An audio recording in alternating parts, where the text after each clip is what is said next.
Where's my music?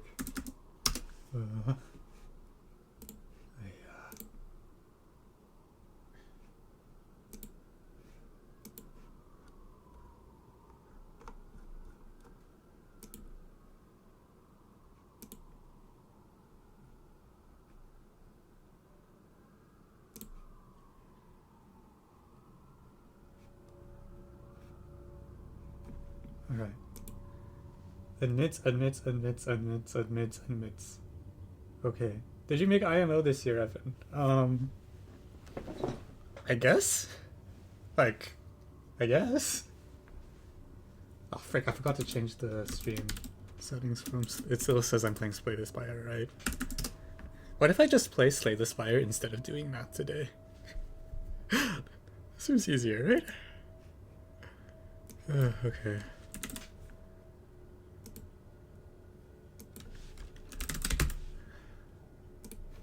But yeah, I will be at IMO as a coordinator, probably. TM.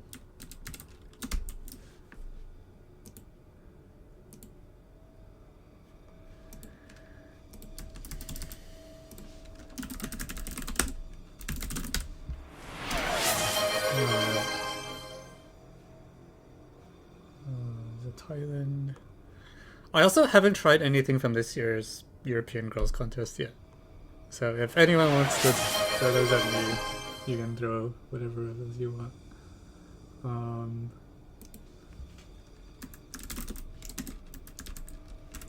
Yeah, I looked at problem 5 long enough to design a t-shirt. Yeah. I did look at the scoreboard, so I have a sense of how hard the problems are like supposed to be, but I haven't actually tried any of them.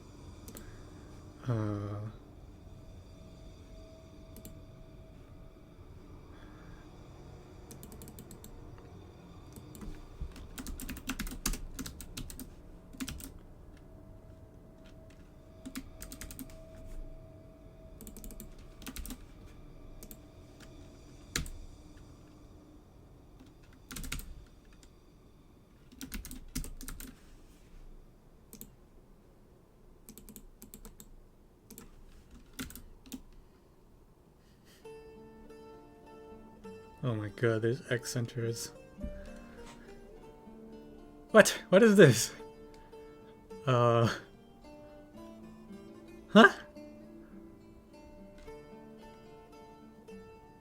Yeah, no idea. And then upright path is okay.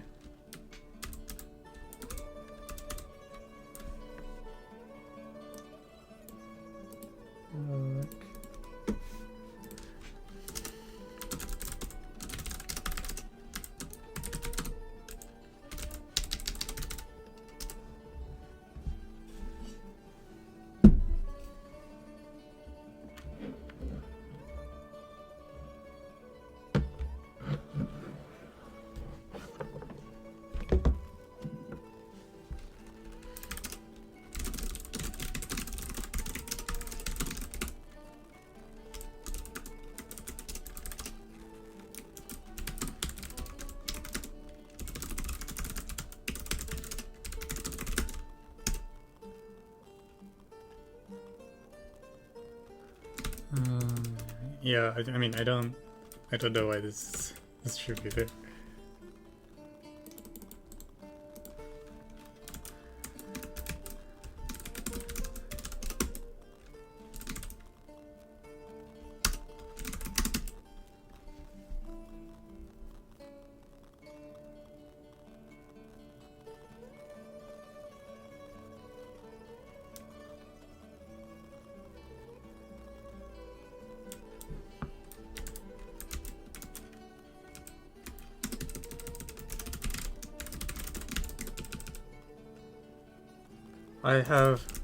So I'm spoiled on every IMO problem for the last like 20 years. Also, there's a problem request feature for actually submitting problem requests, but if you just send an old IMO problem from a year that starts with 2, I've already seen it.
Okay, so far we have X centers and upright. Well, this one's silent too low.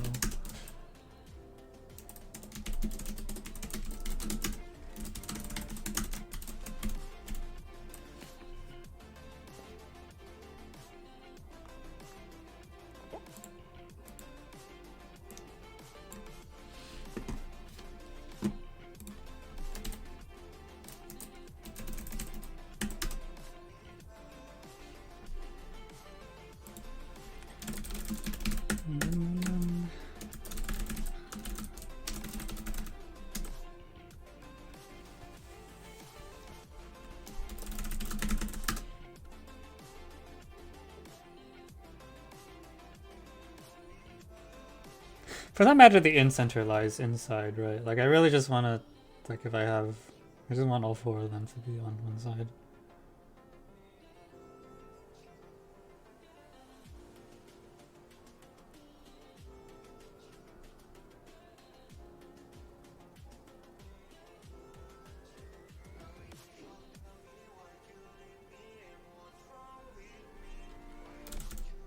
Oh, anyway, okay. It is 8:08. Local time. I'll wait a little bit and then to see if there's anyone. Are other people coming today? I have no idea. Can you stream sending mop emails?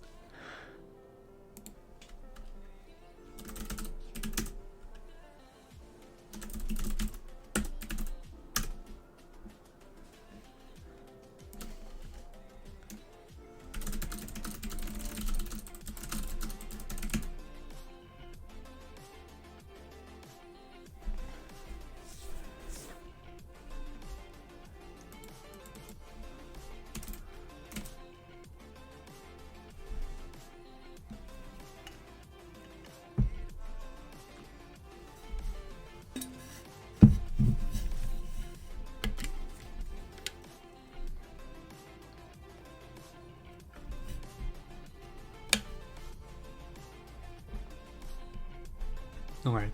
At 10 minutes after, I'm just going to start the poll. Okay, actually, let me look at EGMO 2025 and see if there's any problems that I... Oh, okay, maybe I should try to do turbo. the iconic one, right?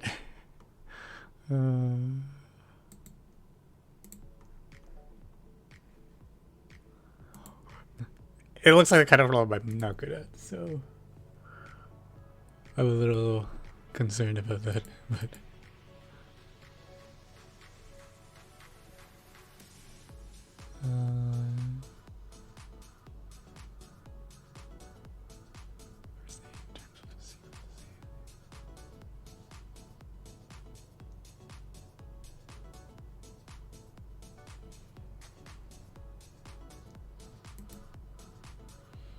European girls has 2 Geo again this year.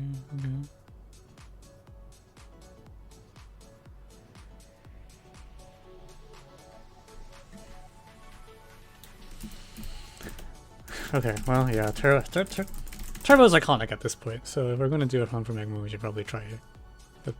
Turbo, and then if I don't solve it, well, that's on par.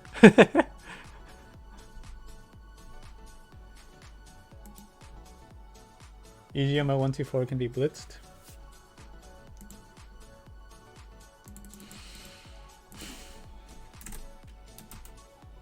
Do I believe I can get this? Okay, I mean, maybe. I can't tell because I have barely looked at.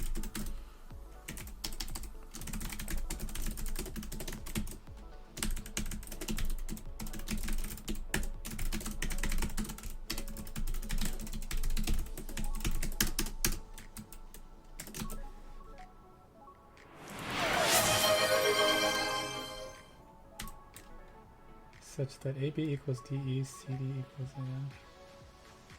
What?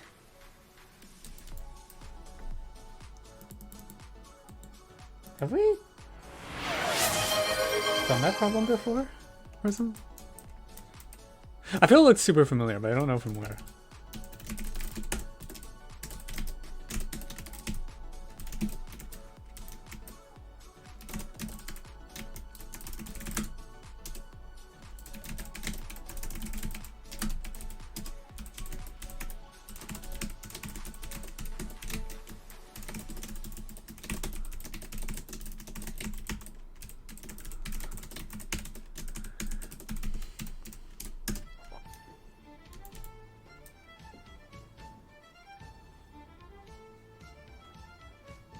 I proposed it to Elmo, but it got rejected. Have Elmo proms already been rejected? I didn't know they were anywhere. Or a previous Elmo? 46 tournament attempts.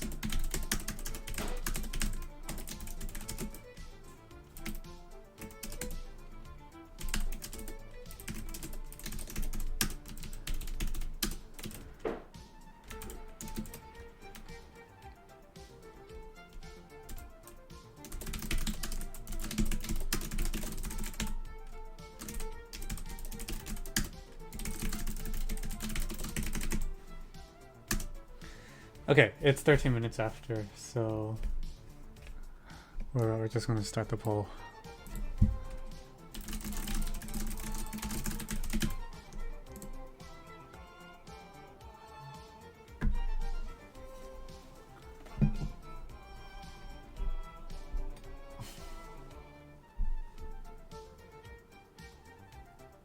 Actually, I know what I'm voting for.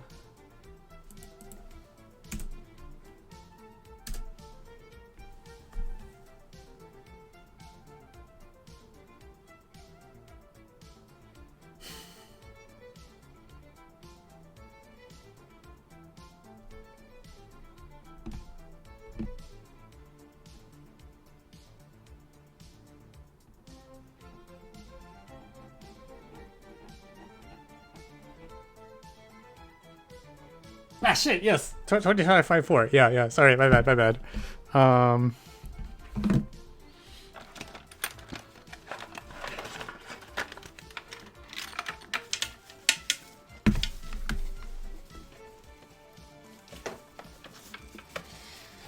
Yeah, at some point, all the years and numbers and whatever. Actually, maybe not the years. I think I'm just getting senile. It's not even about the numbers anymore. Can't get things right. Oops. Wait, shit. Hey, where'd my poll go? No, how do I?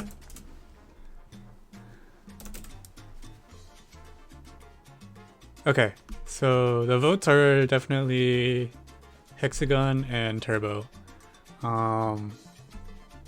I don't know which one of these I think I'm gonna get fast. Am I gonna get the Hexagon quickly?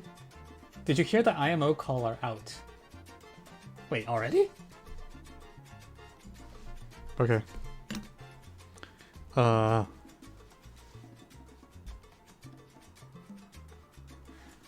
is fast? Okay, we'll try Turbo. I don't even know who's on the... I don't get access to any of the team selection test data anymore because I'm retired. So I have like no idea what's going on. So I'm so out of the loop. Wait, if IMO calls are out, are people talking about it on Discord? Like if I open Discord, will I see who's on the team? Because I want to know who's on the team.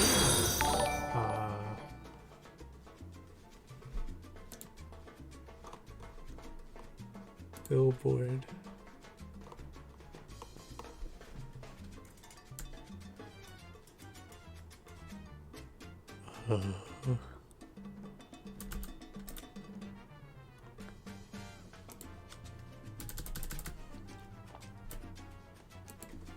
IMO.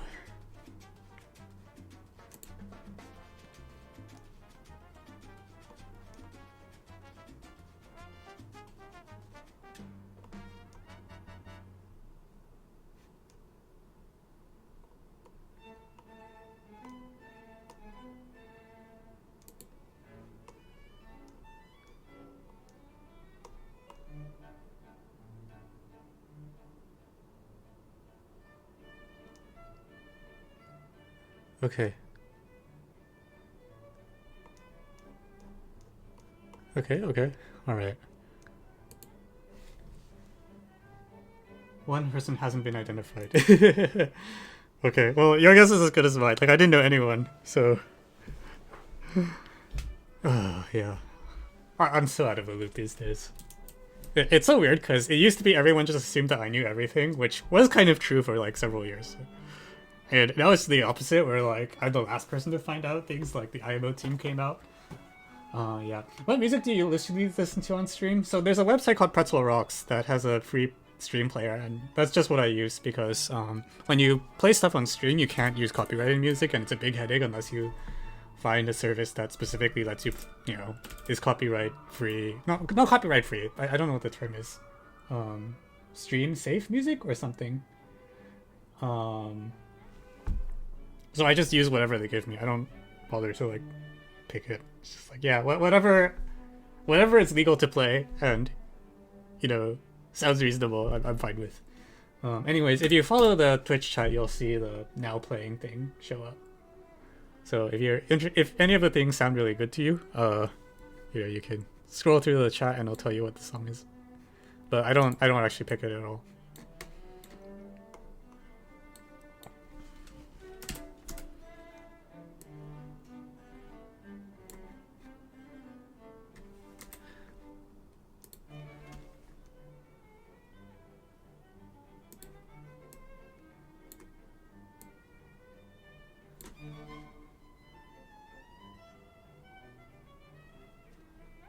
Oh, yeah.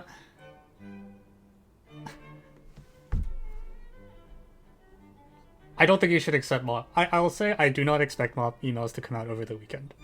I can see IMO calls coming out early because John Berman's the one making the calls. I don't see the mob emails coming out this weekend.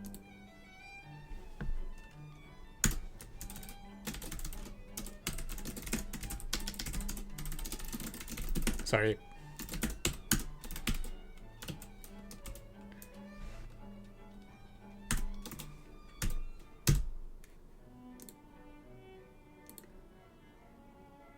I actually do think they've kind of been doing some work over the weekends now. Like Doug Ensley is really good. But sending out that many emails and double checking everything and all that is something that I don't think will happen over the weekend. That one actually requires you to like talk to the IT staff.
They send out one email and BCC everyone for mob invites.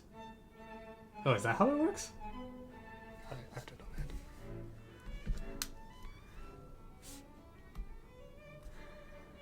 Okay, let's get started.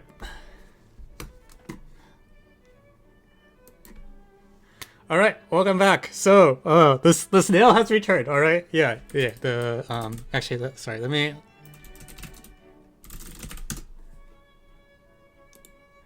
Let me do this right.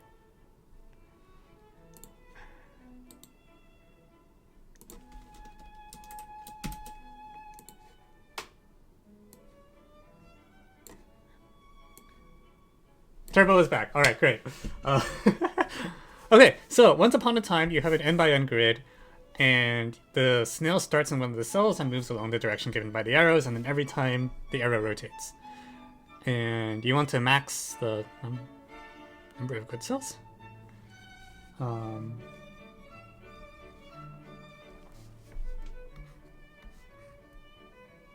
Okay, well, if I have a 2x2 board, then a cyclic path of length 4 is...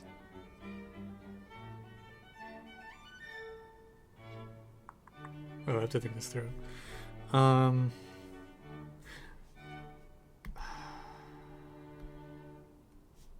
Oh no. Okay, this is it's counterclockwise. This is an example, and it's the only example for n equals 2. If you want to have any paths at all, you need a cycle that looks like this, and then which I think it has to be. It actually looks like this. So if there's any good cells at all, the picture looks like this, and the unique good cell is here. So for n equals 2, you can only do 1, which is interesting to me. I contend n equals 3 is stupid. I contend n equals 3 is stupid because you have a parity obstruction. So all the odd n, I'm not even going to think about them. Like odd n all fail because you can't get any good cells. So for n odd, that's right? It's visit each cell exactly once without leaving and return to her initial. Yeah. So n odd, like no, just no. N equals 1.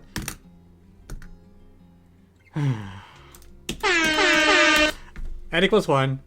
Yeah, fine. Okay, n equals 1, I agree, does work. However, n greater than 1, so screw you. Let's do n equals 4.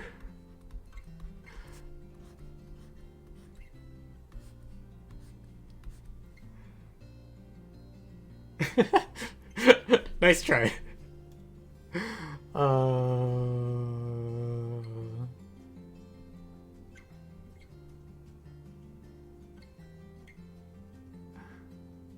Okay, so for even n, you can get at least n squared over 4 if you if you have a good cell, then every fourth cell after that is good. That's just true. You say n is 0.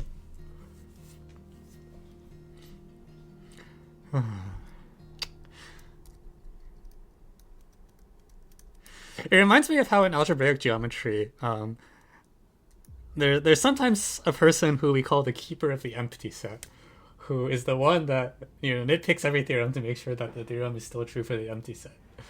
It really reminds me of that right now. Anyways, okay. So the question is, can I do better than n squared over 4? 1, 2, 3, 4.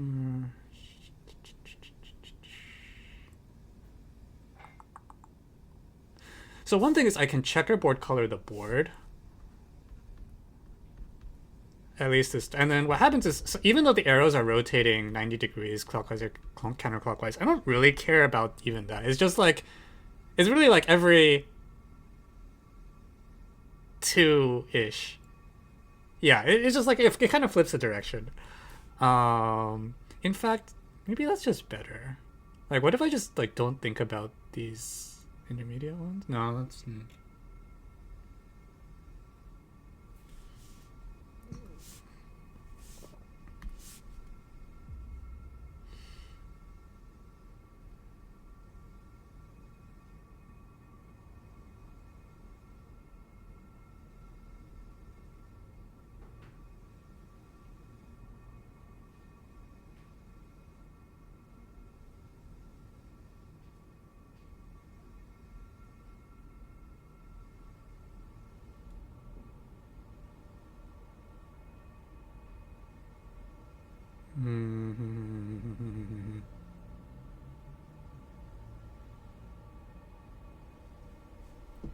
I'm surprised for n equals 2 it's this slow.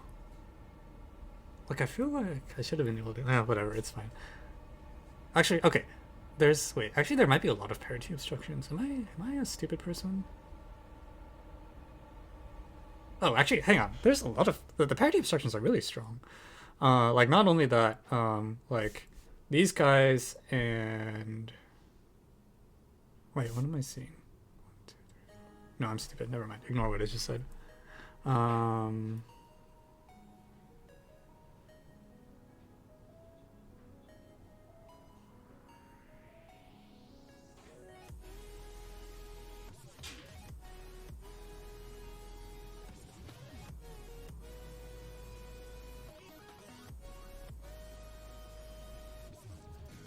So, okay, like, I guess what I should do is, if there's any good cell, it tells you a lot, right? So really I should just start by saying, let's assume there's some path and like some starting cell. It doesn't really matter where we start. We'll I'll just pick an arbitrary story. So then, like, this path is pretty good because it tells you, well, it tells you everything, right?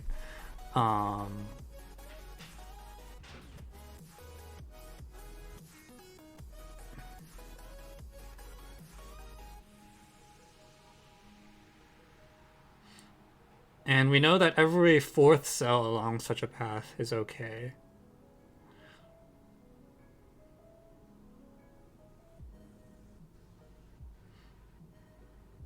I don't like it. Can I really not do better than a fourth?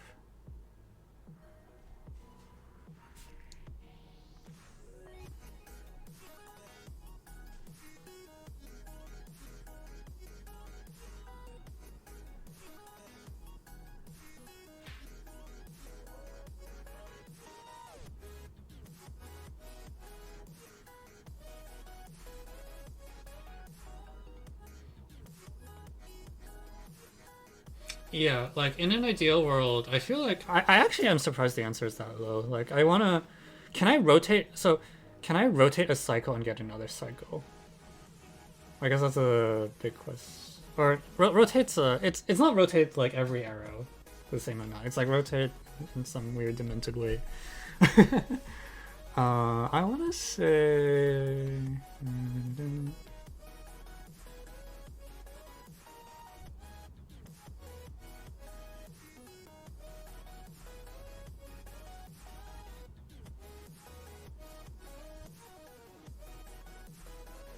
Did I not screw this up?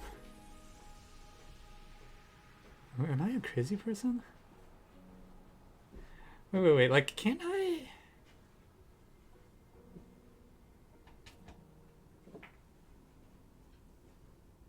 Hang on. Even for n equals 2, like, I should be able to get them to... If I look at this picture or something? Or... No, hang on. I'm super confusing myself now. I think I am bad. I think I got the n equals 2 answer wrong. No, this is dead. This.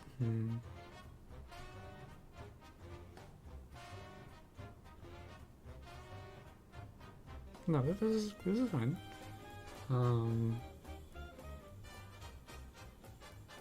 That's an exit.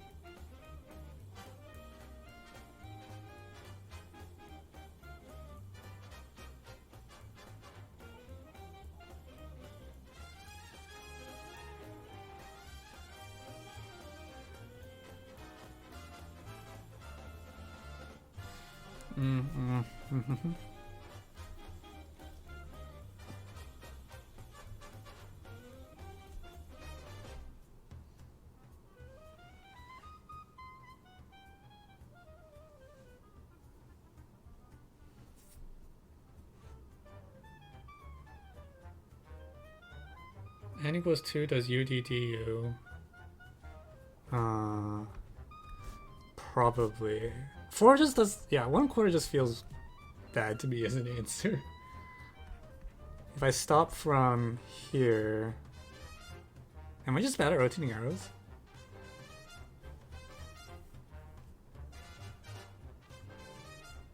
Okay, if I go here, and then this rotates...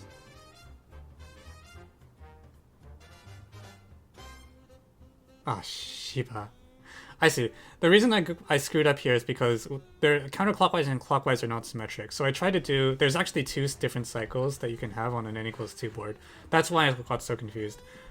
Because the problem statement has counterclockwise hard rotated into it, it's not a WLOG if you consider only one of them. Like, I have to look at both of them, and then the other one works. So I don't care about rotation, but I do care about orientation. Okay, there we go. Yeah, that's better. We got half.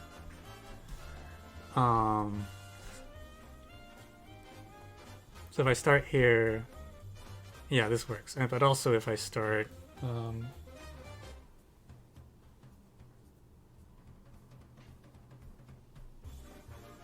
here. Okay. Yeah. Damn it. Yeah. Okay. So, yeah. This gets 2. And I think 2 should be optimal. This is actually both cases now. So there's one case where all the arrows look like this, and that gives you... This is the counterclockwise cycle, and that gives you 1. But if you have a clockwise cycle, that gives you 2. So... Cool. Wait, bottom right doesn't work? Shit. Oh, wait, hang on. Hang on. Doesn't that? Am I... Oh no, I just can't rotate. Ah, freaking heck. Never mind. This is also 1? Oh, it's lame. I really want to get more than a quarter of this. Like a quarter is just so... Maybe it's a quarter. Oh, fine. Okay, that's fine.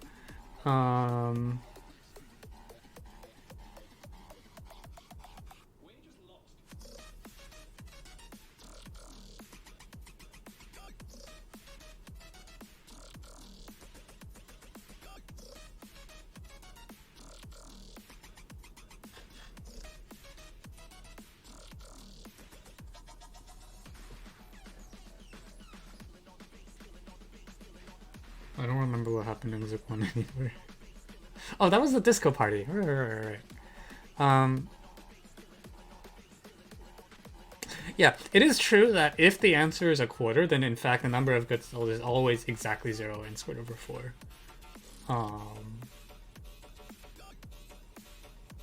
Because if you have any loop at all, then every 4th cell along that loop is okay.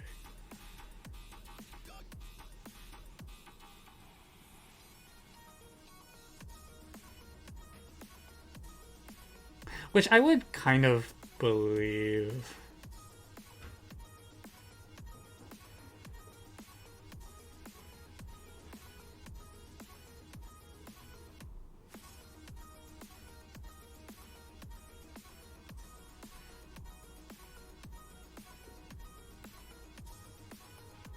So do I like look at the edge of the board or something?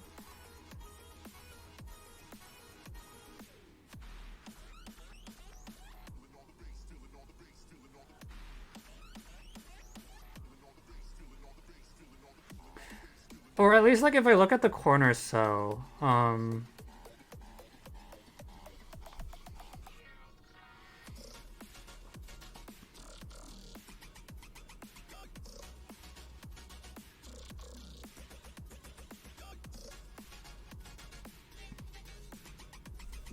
if I look at the corner, actually, well, okay. I actually have n equals 2 written out. So it's actually just possible I can just use this particular picture as a crowbar.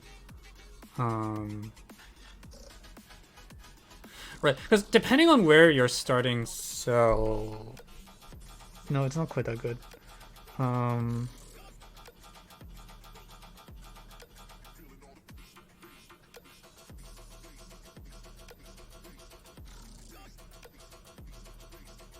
Okay. If I look at a corner cell of the board, so pretend this is a board, I know I have to pass through that corner in one of 2 different ways, right? Like, I have to either go doom do do. So up to offsets, it's kind of like it either has to be this picture, where these arrows all point the same direction, or it has to be this picture where one of them points, again, up to rotating all the arrows.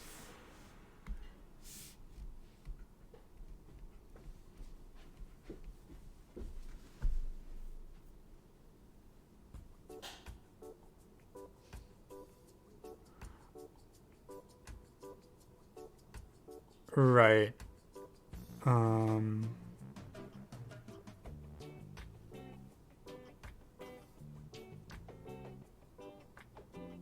And then some of these are probably bad.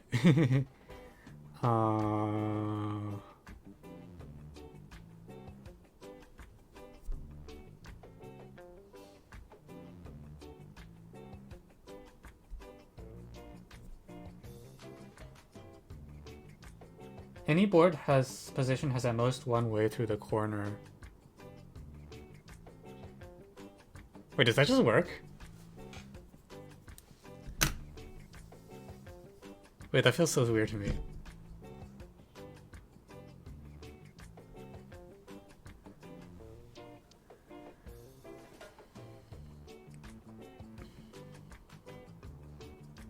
So the lemma, okay. And then, so then at the moment you pass through it. What? Wait, that can't be the whole, is that the...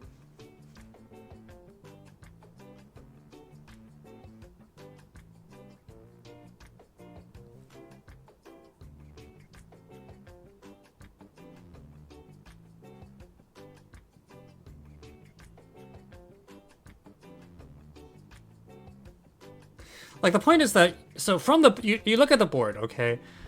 And you know that, okay, I should just draw all 4 of these. For...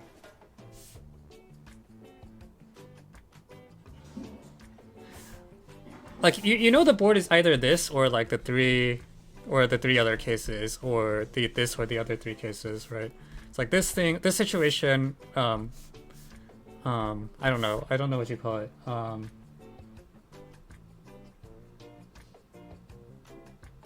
We'll just call cases A and B. Right, and you look at, it's like, if there are any good cells, then either you look at the northwest corner. I don't even need all 4 corners, just look at one corner. You look at the northwest cell, and either all the arrows point the same way at the moment that the snail turns this corner, or you have this picture where it's like up, down, up, or something like this when the snail passes through.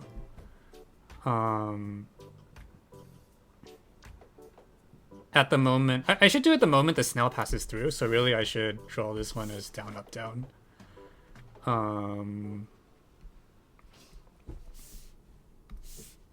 It's so disorienting that clockwise and counterclockwise are not symmetric. Right, and then all you have to do is say, okay, well, if the snail, then you look at all the rotations of this and you manually verify that the snail crashes out. Is that true? Because if it misses the corner, it's screwed, right? Like, you actually have to pass through the corner. So then you verify that in the other 3 cases, which when I type this up, I have to draw all of them and look at it. You have to verify that the snail doesn't pass through properly. Because you can also rewind. Well, actually, these are just the only 2 cases. And that means you know the mod4 offset, and that means that from the corner, you can then just follow it. I know it's correct because you guys are telling me it's correct, but this feels super weird to me. It's like, okay, well, yeah.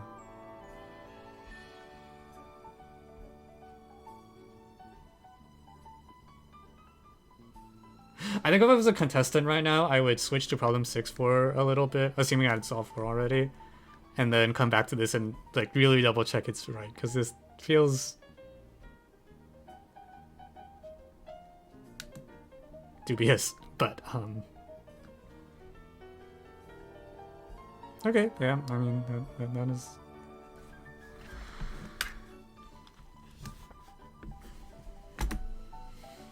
It's a little unsatisfying because you don't really... I don't know. We only looked at like 1 corner. Like, we used 3 of the cells in our proof.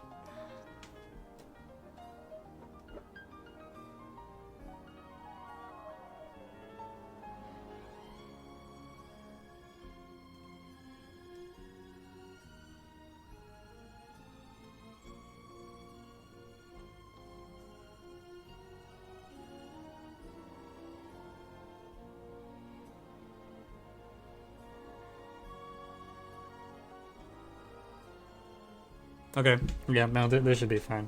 Alright, good job! Alright, but... Okay, that's fine.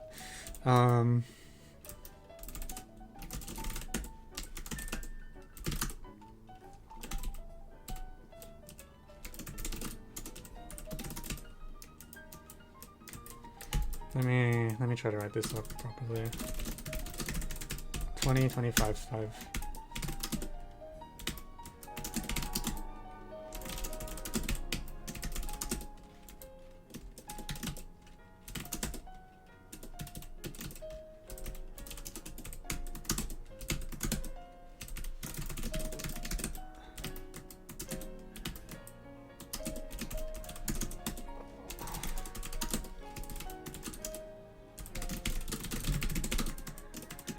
Okay. When n greater than 1 is odd, there's no way to navigate the board at all visiting.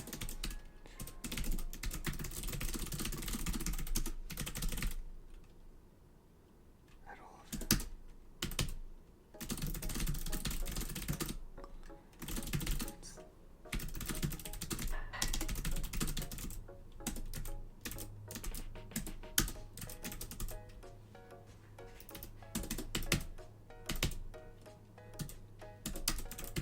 Why didn't...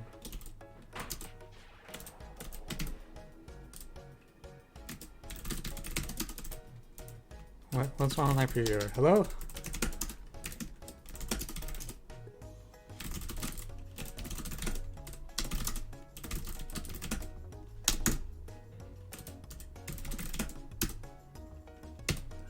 I don't know what happened there.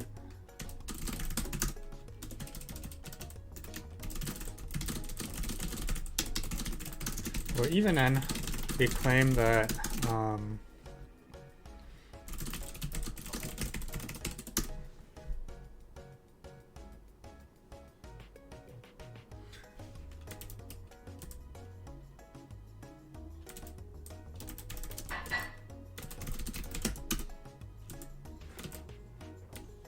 do we have two conflicting previewers? Is that why my script is breaking so badly?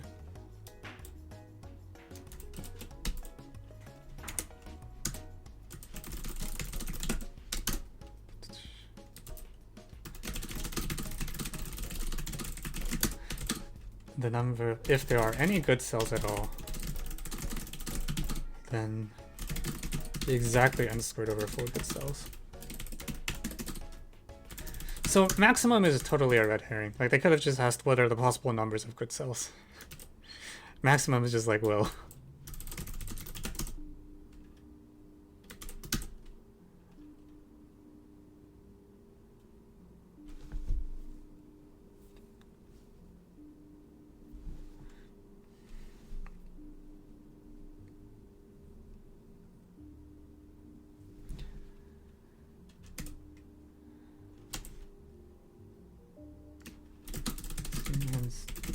Do you have any tips on writing faster? It depends on whether your computer has how many what?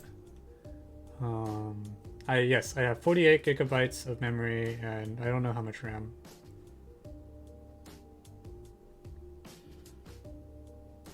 I don't think I have 512 hard drive space, but I do have 48 gigabytes RAM.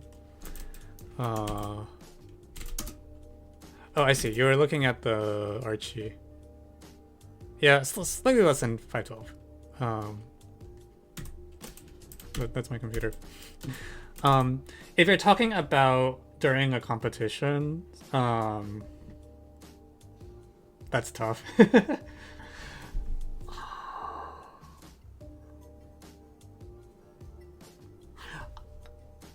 If I was a contestant, which I'm not, I actually wouldn't practice that specifically. I would just try to get better at math, and then I think if you are better at solving the problems, you'll be better at finding shorter solutions / writing them up more coherently. Like, I just don't think it's separated. If you're talking about writing... Why did I get 48 gigabytes of RAM? I don't know, okay? I didn't pick this hardware. It used to be only 16, and then it was actually too low to play Stormgate, so I ended up buying some more and sticking it inside. But I actually don't buy my own hardware. I just like use whatever my parents give me.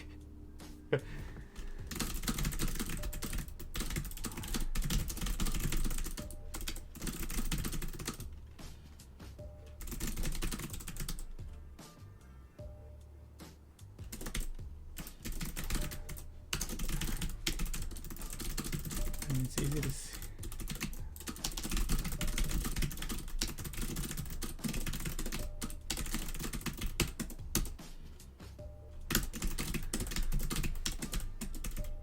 I don't even know if this benefits from a diagram.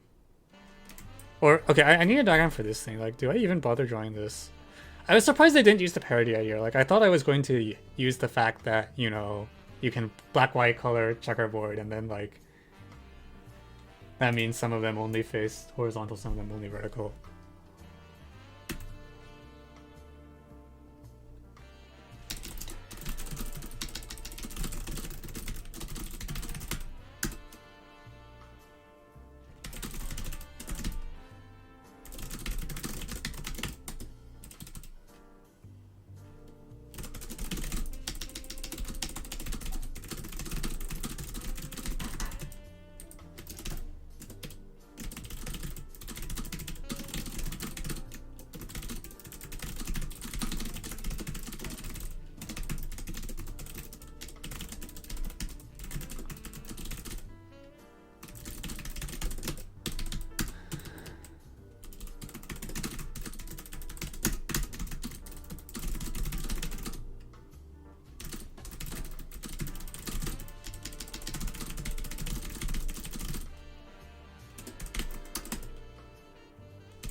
By a parity argument.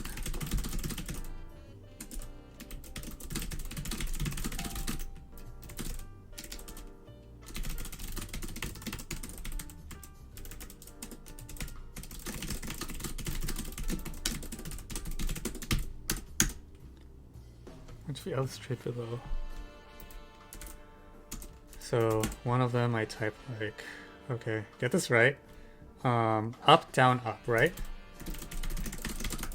Up arrow 3. Up arrow 1. Thank you to your local sad goat for joining.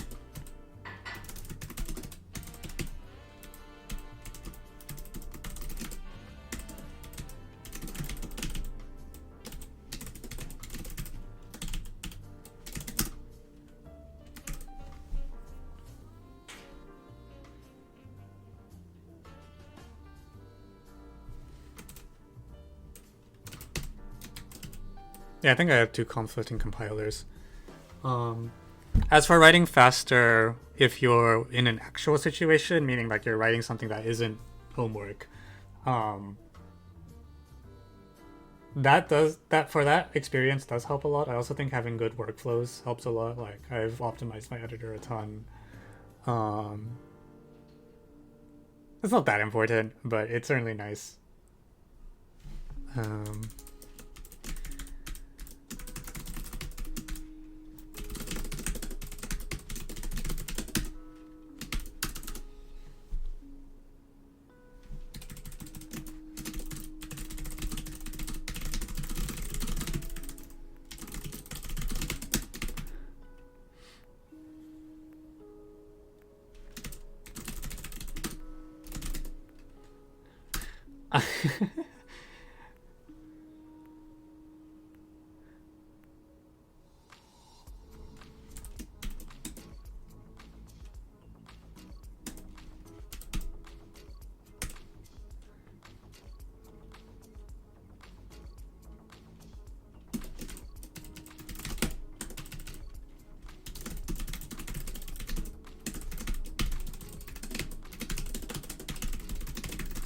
And if you're writing papers, I'm sorry for you. It sucks.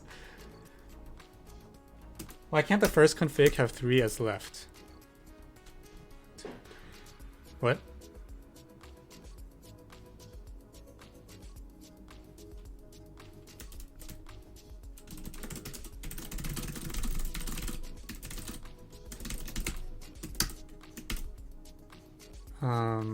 I don't see. This is like the order that the cells are visited in. Oh, yeah, I see. You're saying that, ah, shit. Sorry, you're totally right. Oh, frick. Yeah.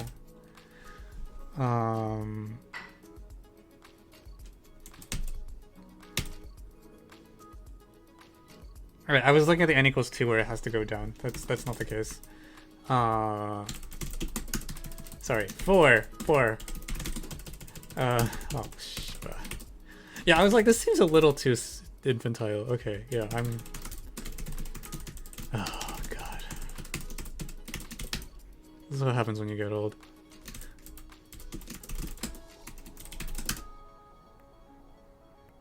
Shit, no, it's not down, it's up.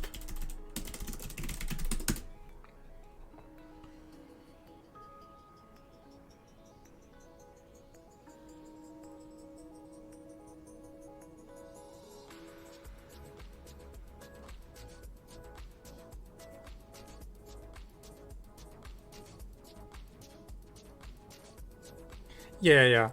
I think the point is that, and okay, actually, let me show you something cool, for typesetting. The final observation is that in these 4 situations,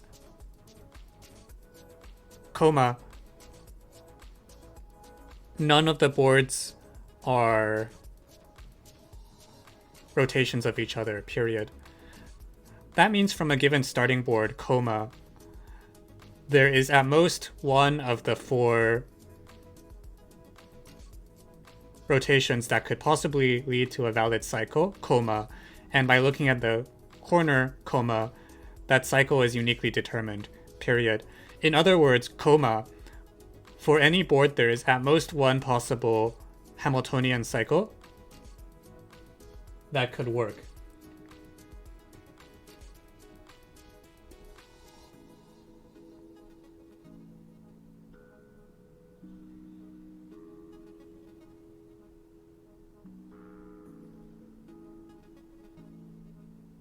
Period. Stop now.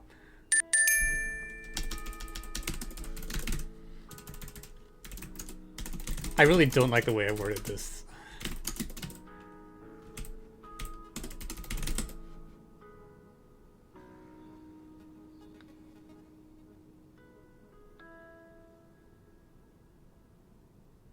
I need a word that says...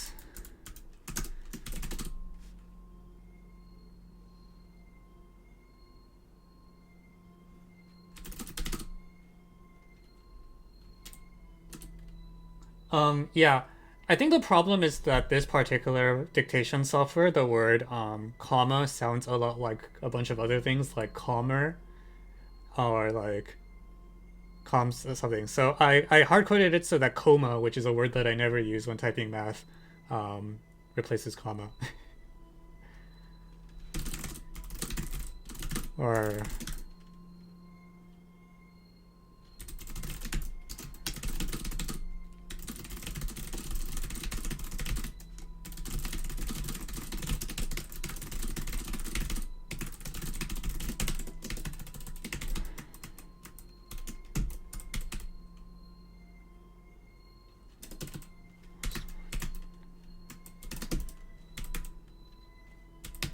and yeah.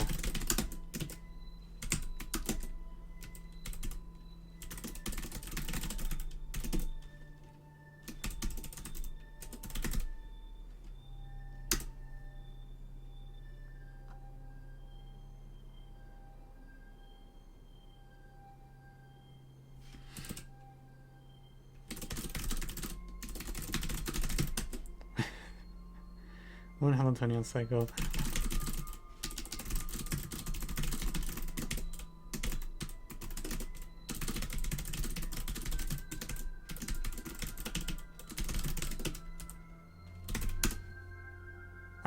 I don't know how else to this is really awkward to explain.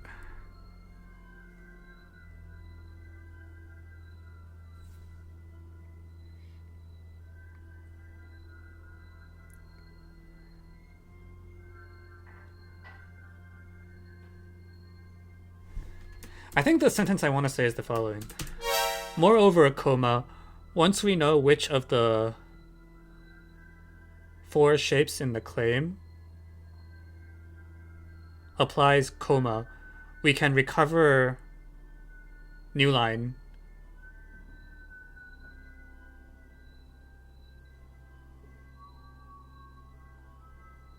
Stop now.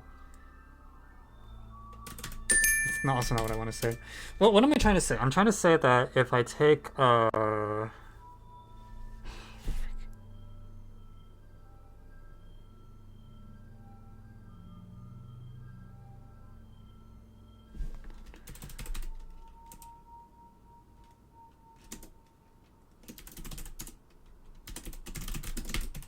I'm going to use the word methods specifically.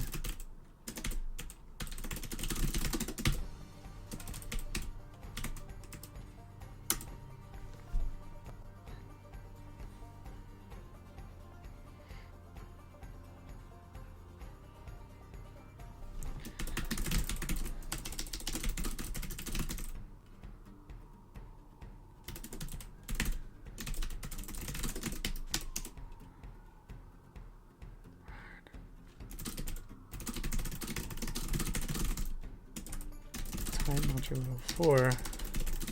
A turbo passes through the northwest corner is uniquely determined.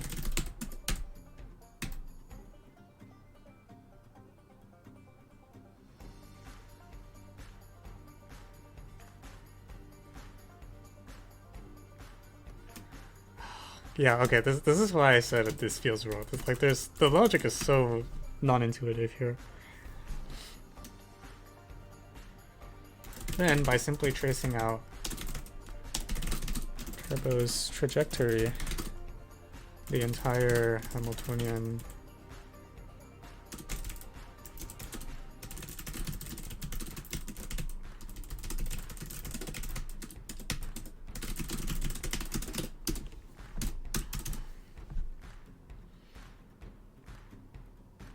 What model is your computer? It says somewhere on my website. It's like some Codex MSI thing that I got some years ago when I moved into Boston.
Okay, I'm just gonna leave it at this. I think Yeah.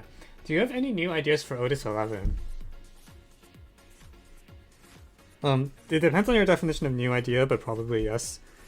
At minimum, there are some units that I thought would be cool to write, and then I never wrote them. Like, I wanted to write a game theory unit, I never got to it. I need to clean up the hyperbole unit. I said I would do it by March. It's like mid-April now, I still haven't done it.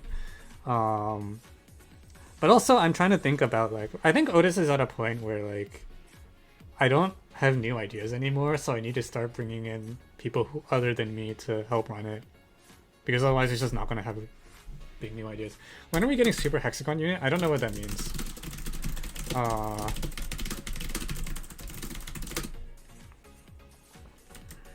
Okay, anyways. I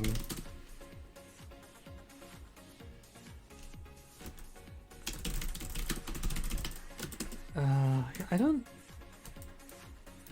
how I feel about this problem. I mean, I think the statement is cute, but it's... I feel like this problem gives me a sense of, like, did I really solve the problem? This just works. It's not a satisfying, like, wow, I found a super short solution. It's just like, I guess the problem just kind of was solved. But let me compare it to what's on...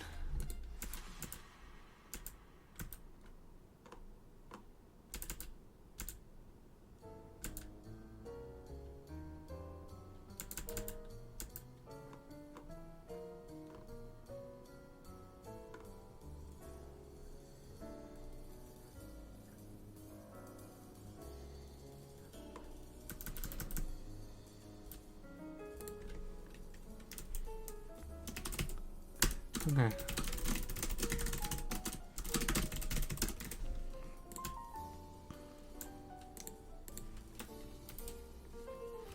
I'm just gonna put this on AFC. I'm actually pretty not happy with this write-up. I don't think my write-up is particularly good, but I don't...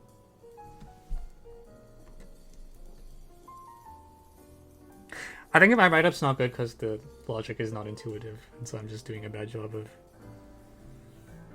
parsing it in my head.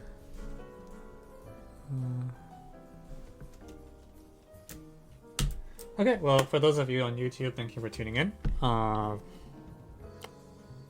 Long live Turbo the Snail.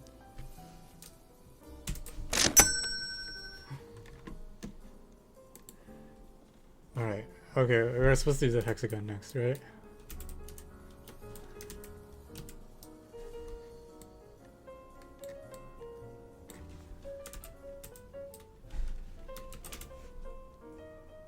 I don't know what a super hexagon is, though.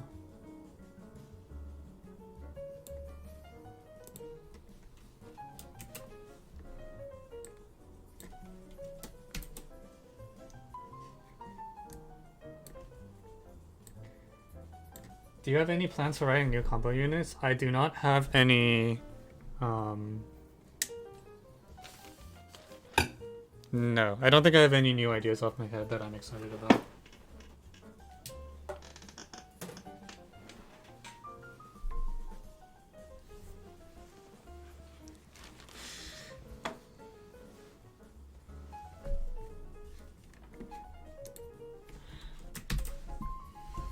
Alright, let's do this. Okay, welcome back. So... yeah, so someone thought this was a good idea. So, once upon a time there was a hex... Okay, what am I... what is it? AB...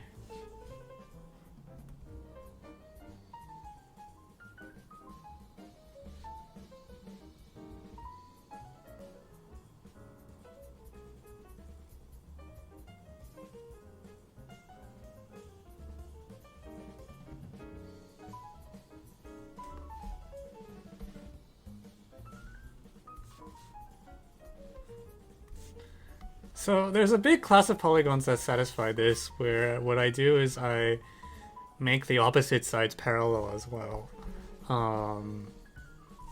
Do I have enough degrees of freedom that I believe that's all of them? So how many degrees of freedom does a hexagon have normally?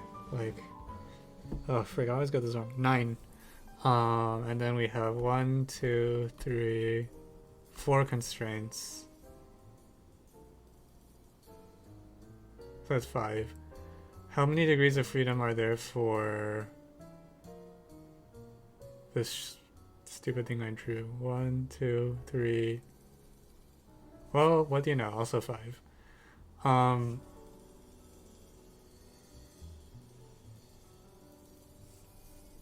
Was this on a mob test? I mean, maybe? Right. I think that the one that I'm thinking of is a problem from IMO 2003 that this reminds me of. But yeah, I think the point is like angle condition and the length condition. Yeah, but I think what I want to claim is just that like the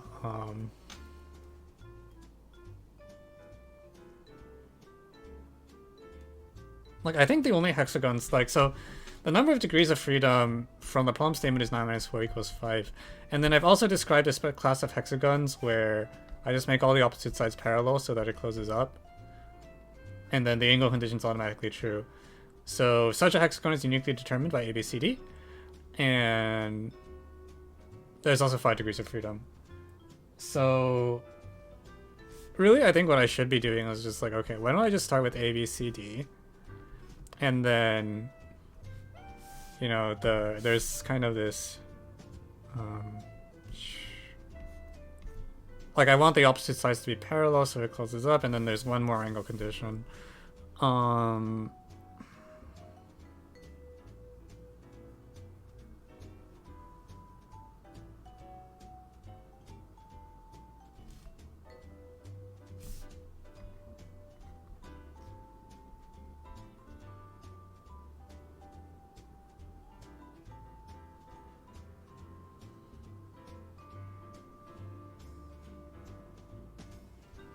Yeah.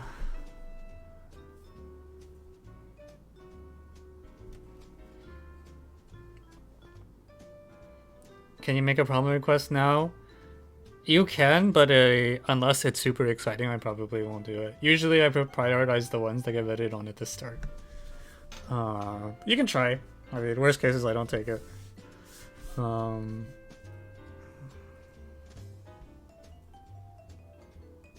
I really don't want to think about this angle condition.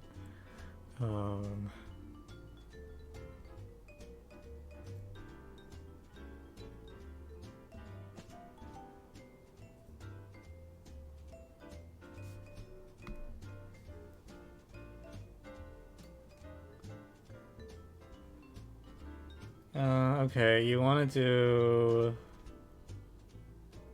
I mean, we can do that. That's the thing we can do. B minus A over F minus A.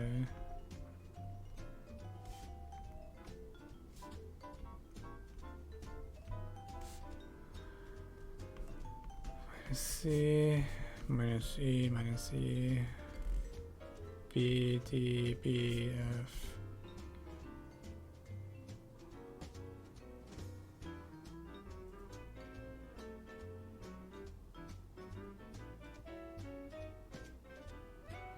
Right. So anyways, these have the same magnitude, but I don't... The way they're paired isn't good for me anyways. C minus B, D minus C is equal to what? Whatever the heck it is for B. See, I'm not bashing, I'm just gonna move these things in a moment.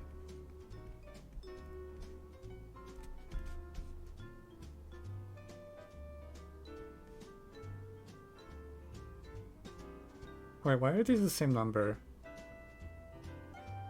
Hang on. Oh, no, the things I want are on the left hand. Right, so the point is that this argument... Well, okay, sorry, I don't even... Like, the point is that this thing is a complex number whose norm is 1, and the angles... I mean, we know what these should add up to, right? So, in a hexagon, what's the sum of the angles in a hexagon? Like, 4 pi?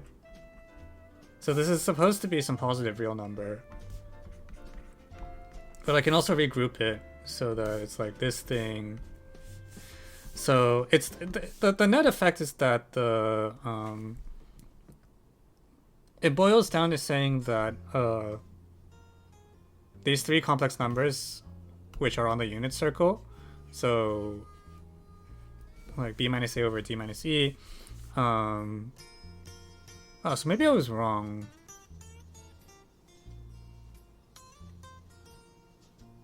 Can I like b minus a, d minus e? This is like some unit complex number, right? So there's like three unit complex numbers, or whatever you call them. There's three unit vectors, and then their product is in R plus.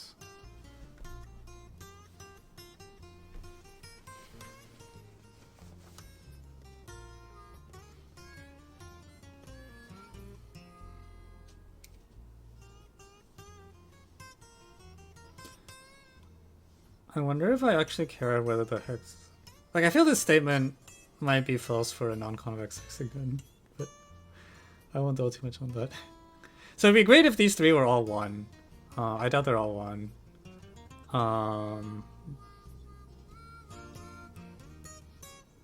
But...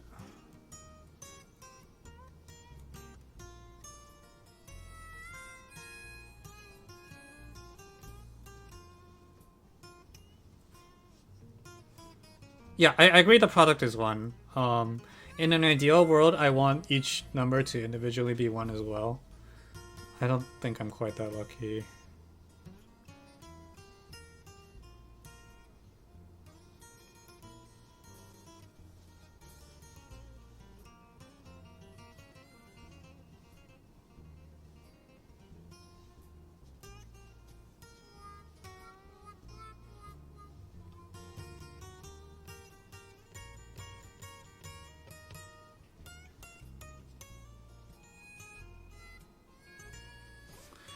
I wonder if I can do like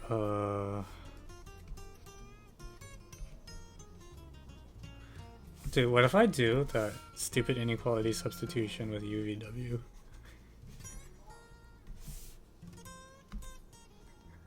Does anything happen if I do that? I don't think it's good.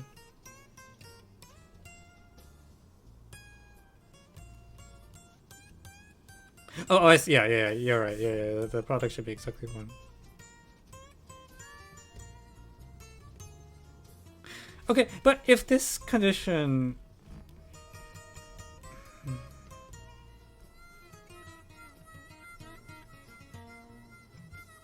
Like, I feel... Okay, but...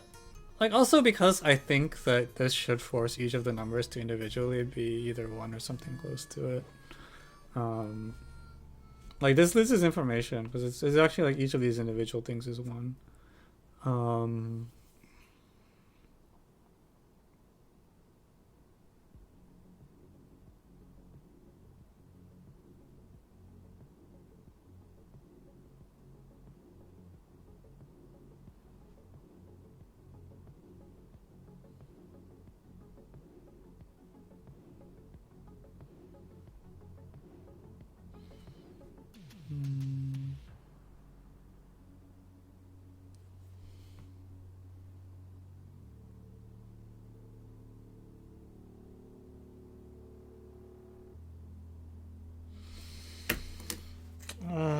But also, okay.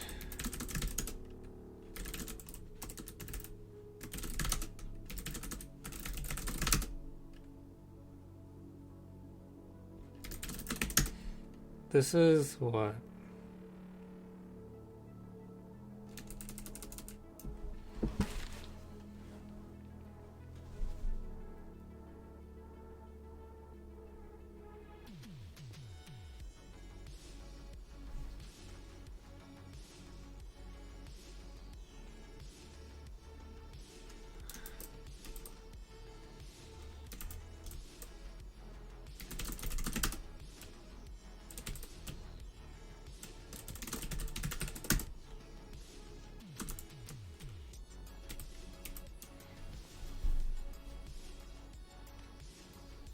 No, you actually want me to expand.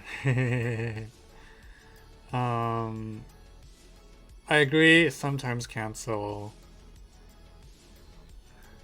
I don't know. I feel like I would just be surprised if, because this is like one equation, right? Like we really have more information than that. We have like each individual fraction is a unit vector.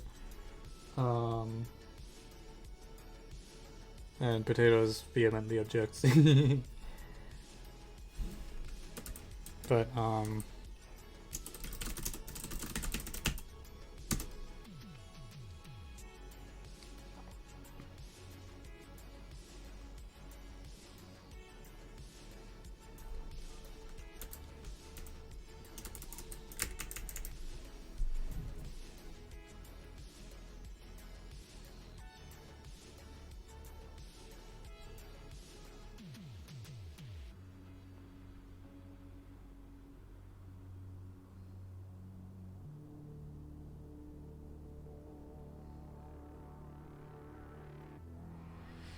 yeah, I want to run the same argument that I ran in like USUMO.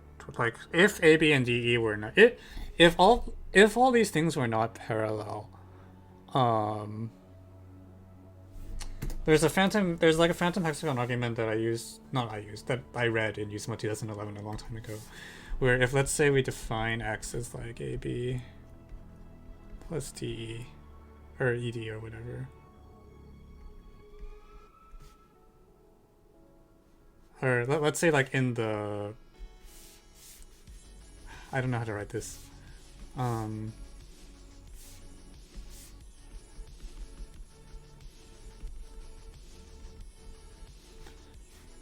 then you do the same thing here.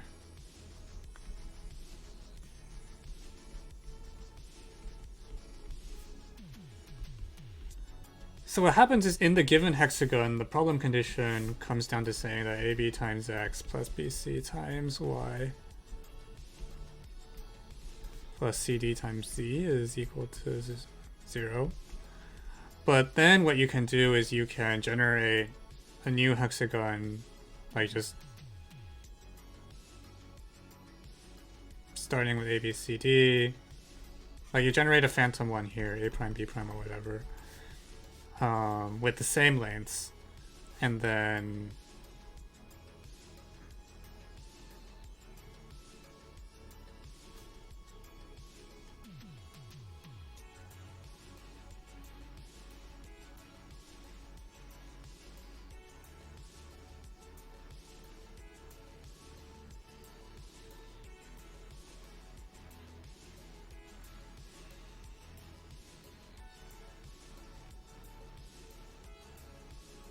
hang on, I don't know. What was the first some problems you did? Before this, we just did the Turbo de Snell problem from the European Girls Contest. How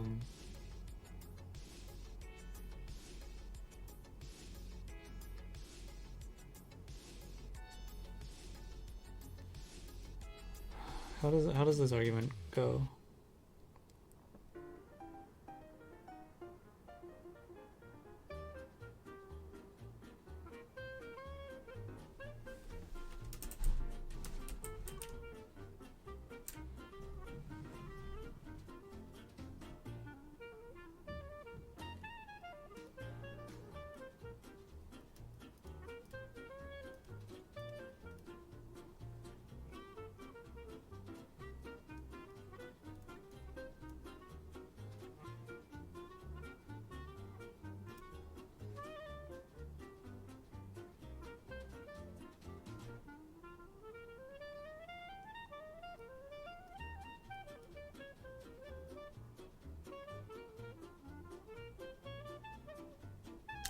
No, this is a little awkward. It's like I'm kind of trying to assume if X, Y, Z are non-zero vectors by contradiction, then I can.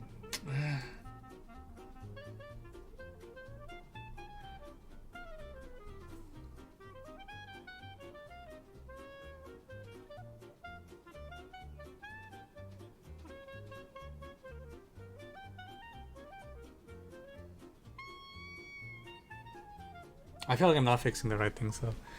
Like, okay. Like, I should just fix A, B, B, C, and C, D, right? And then try to argue there's only one way to put in AFFEED. Because you know they're congruent, and there's like these two circle things. Or I don't know. Okay, let me just try to actually do this with Geo.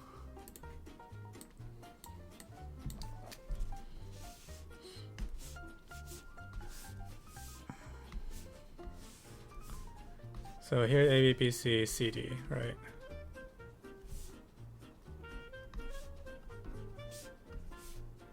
And I guess really I should think of the condition as saying A, C, E is 360 degrees. Something like that. Anyways. So there's one way to fill in the rest of it by doing that, and I want to show it's the only one. Where I just make the opposite sides parallel.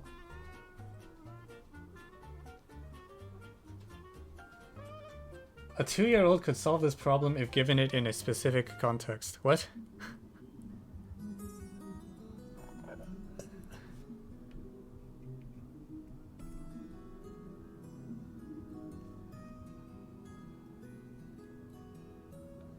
Huh? You'll understand if I find the solution. Well, gee, thanks.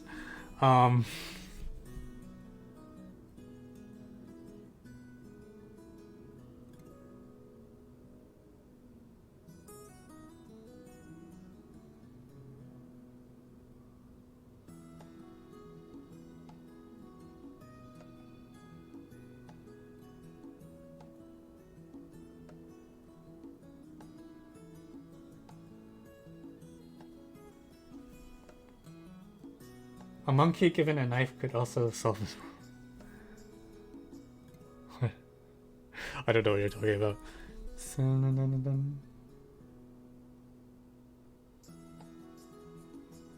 Smaller BAF decreases DF, but larger DEF increases.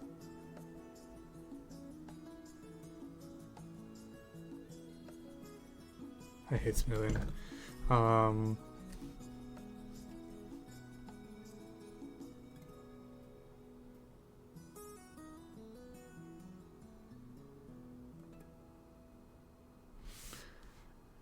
So you're saying that if I decrease this angle, then this line segment decreases, so the angle goes, yeah, monotonic.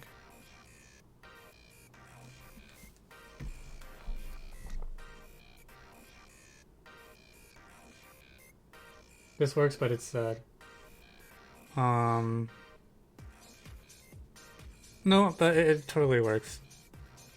What you do is if I let theta be this angle, if I pick an angle theta, then this segment's uniquely determined, this orange segment's determined, and then the green triangle is determined. And the point is that df, as a function of theta, df is, how does the law of, I don't remember how the law of cosine works, but df is monotonic in theta. And if theta is smaller, then df is smaller. So df is monotonic decrease in theta.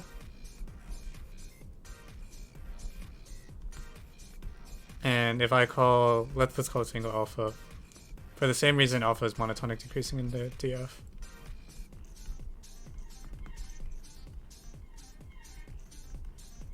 So alpha, the function, the implicit function mapping of alpha theta to alpha is monotonic, and then that's okay.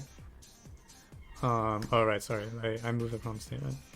So my claim that all the hexagons are of this shape is correct, and once you have this, the area is just kind of there as a, I don't know, for some reason.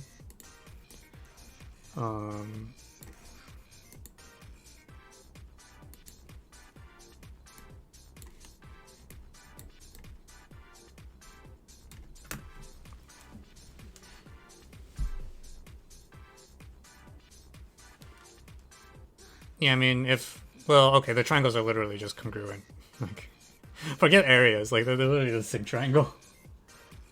This works, but it's sad. Okay. I mean, yeah. Spams. Okay. All right. So, what's the 2-year-old solution? What am I missing?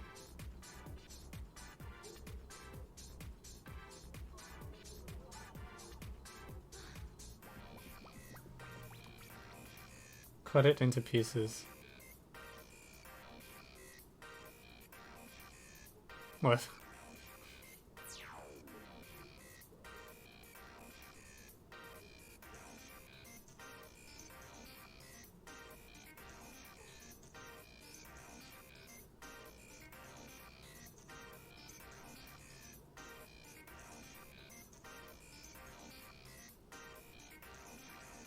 So, the thing with the vectors with A, B, and T, or what? A, B, C, C, D, E, E, F, A rearrange into a fixed triangle.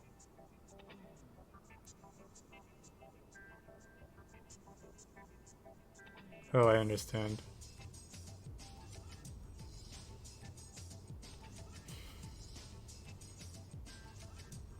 Do you remember the invisible tank problem? Not really. Why?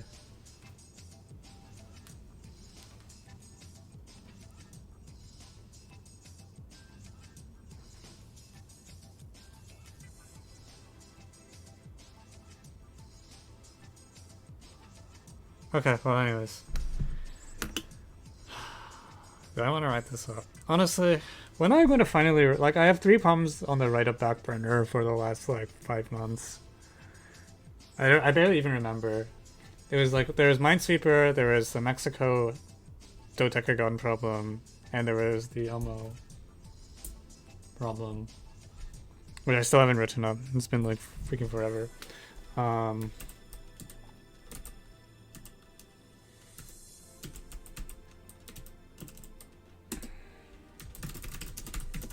Anyways, yeah, I think this problem's okay. I don't think I found bad. I don't think I would have come up with a cutting solution.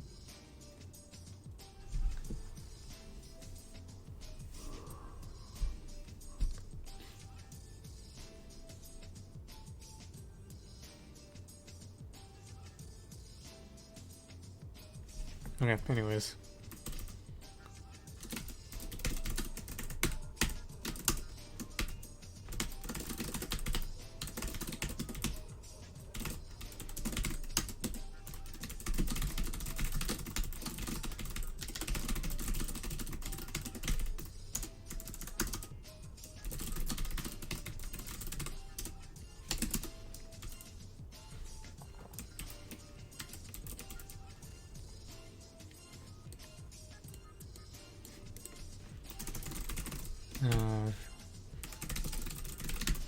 Solution.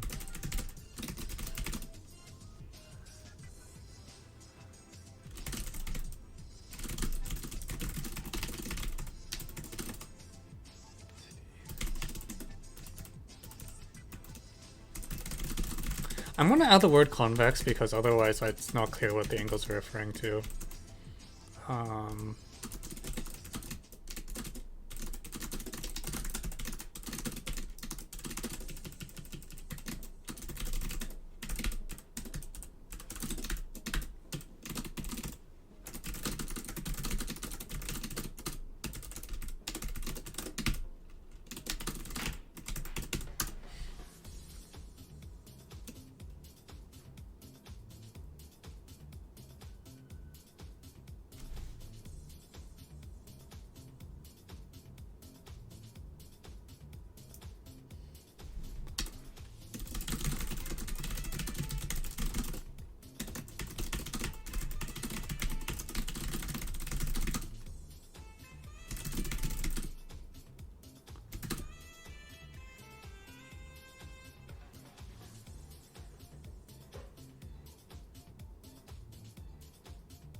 I mean, I like the name Super Hexagon too.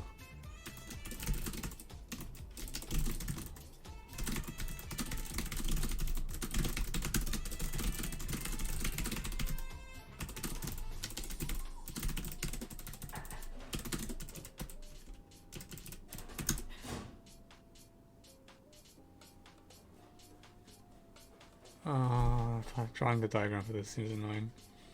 Actually, no, it's not that bad, because I know that in truth it's just, Okay, we'll just draw it. Um,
Shiba.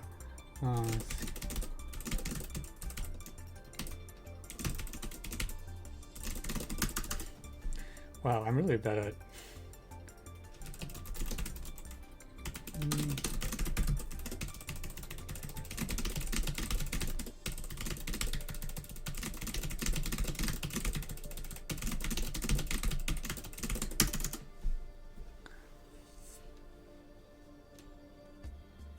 Why is this diagram so bad? Did I screw up? Oh, that's why. BB is supposed to be above the line. Are you still at MIT? I'm still around Boston, but I graduated, so not really.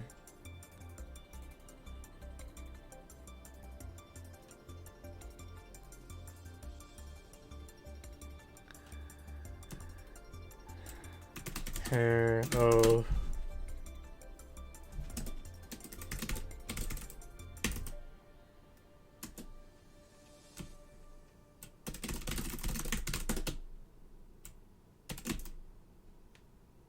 We'll just put the new figure like at 2.5, and then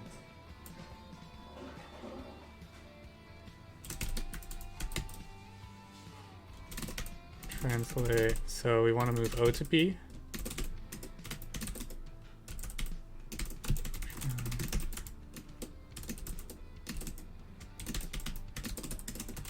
And then this one should be D, this one should be F.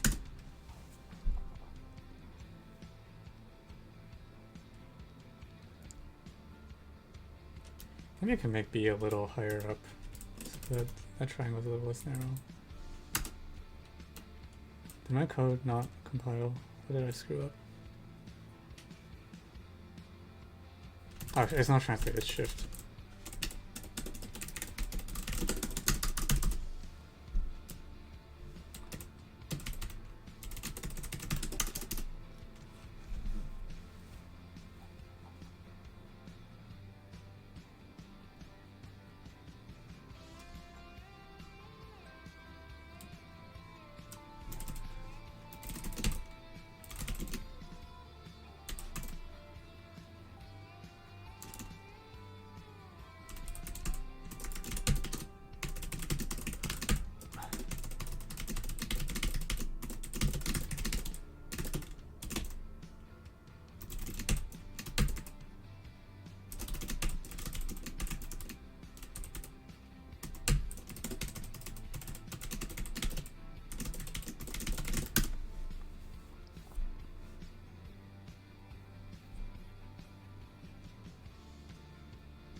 Gosh, there's a random capital E for no reason.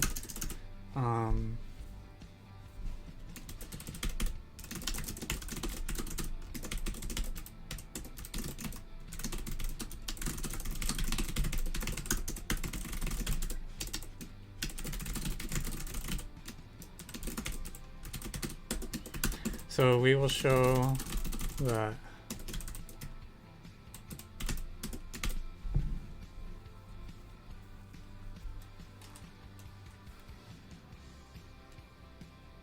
Actually, you know, I should use purple really, right? Like, I actually should do each of these in a color. So we can do like blue plus 1.5 CEA, and then we can use deep green here and then deep red here.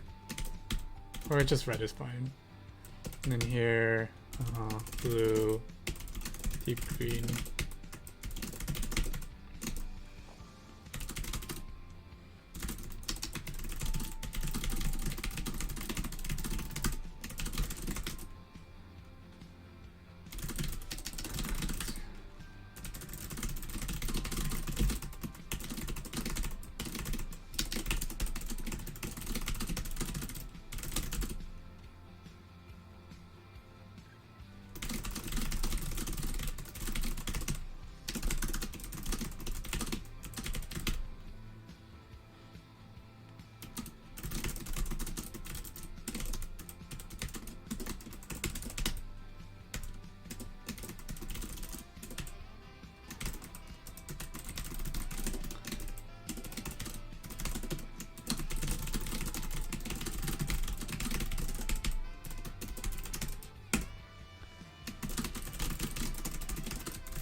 Cos alpha minus angle BAD.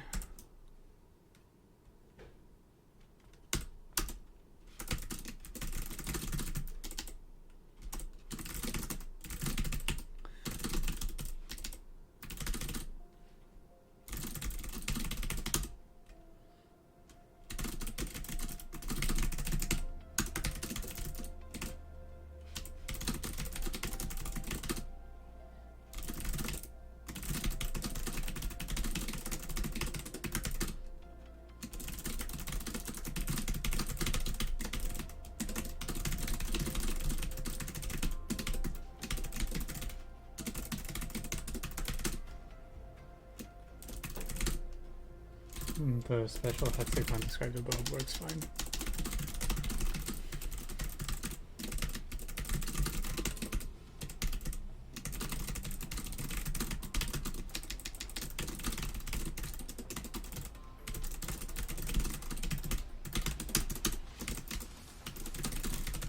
So in particular, oh shoot, wow, that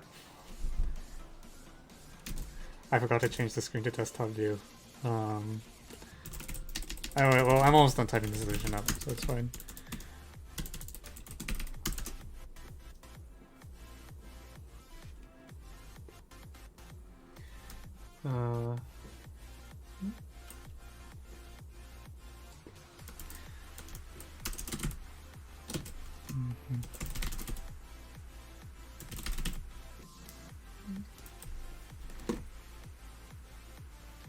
Can we add this to weird geo?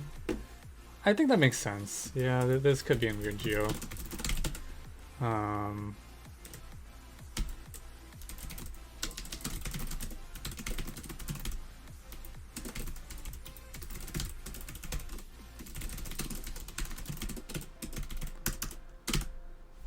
Yeah, alright, cool. Cool, okay.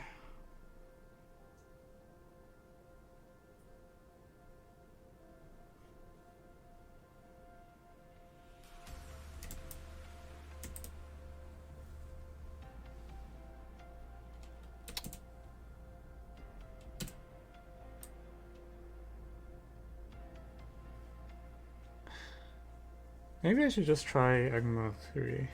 Will I be able to get ECMO? I feel like I can usually get the ECMO geos on stream. I might eat those words. But on stream, it's you get GeoGebra, so your life is just a lot easier.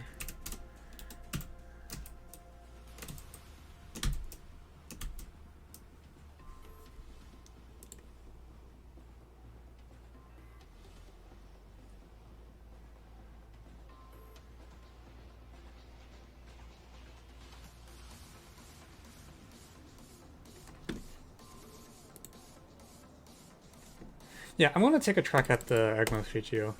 I think this is the kind of problem that works well on the stream. And then after that, we'll probably just call it a day.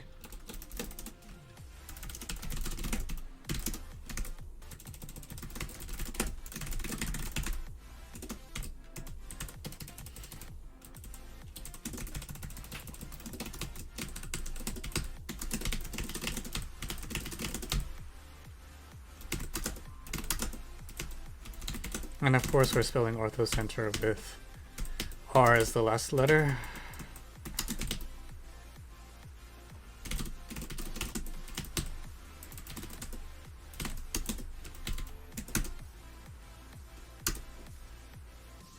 Oh wait, shoot, this is conditional. It's, is it? No, it's not.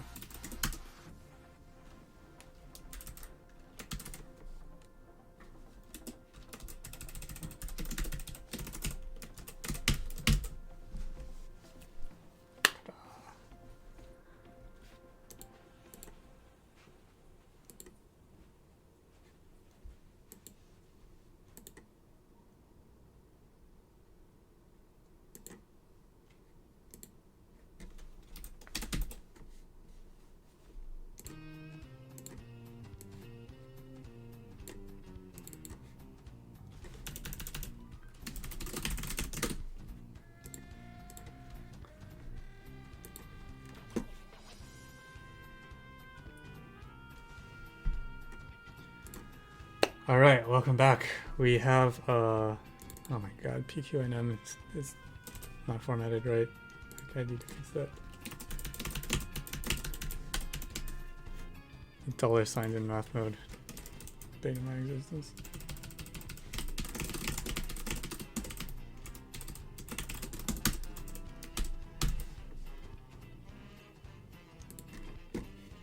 Okay, take two. Welcome back. So this is a problem from the 2025 European Girls Olympiad. I'm actually going to start with ADE because the orthocenter is that triangle. So we're going to mark a point A. And then D. Oh, and we'll rename these in a moment. Yeah, so somehow I feel like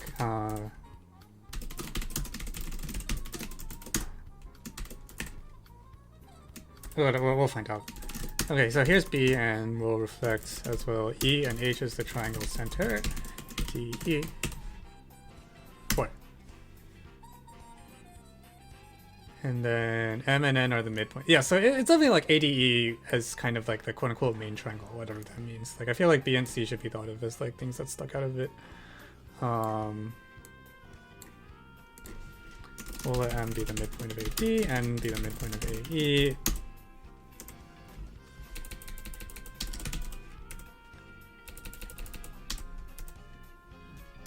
And then the problem is, like, I look at light lines BM and CN, and then I take the second intersection of DHM. DHM? Wait, what? Okay, whatever, we'll do as told. W1 equals center DHM, 2 equals center HNE. And so I'm going to draw an AD triangle ADE now. BD is segment BD. I feel like if I was trying to do this, I would... Actually, complex makes sense. Yeah. I guess that, yeah, complex is fine. I was thinking about Barry up until I realized that the circles are going to be terrible. I agree that complex seems freaking... I want to color these segments. Jesus.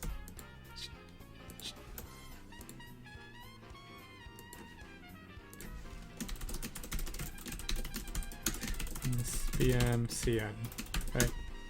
And then,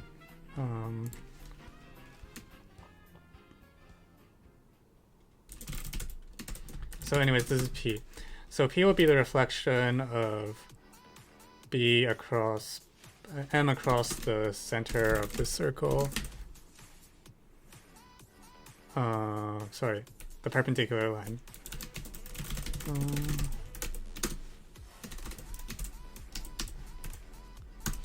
Q is the intersection of This is what you do so that you don't have to deal with like doubly defined points in GeoGebra. And perpendicular line center W2 to Cn. And you want PQ and M cyclic, which is equivalent to PQBC cyclic? No. Yes, no. Okay, you know what? Like I definitely just extend these two lines, right? Like we're gonna let what do I call this point? It's kind of the centroid. It's not really the centroid, but it's close enough. We'll call it T or something. All right.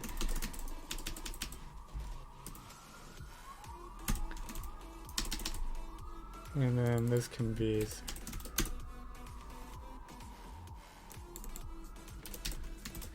So problem statement officially is MNPQ cyclic.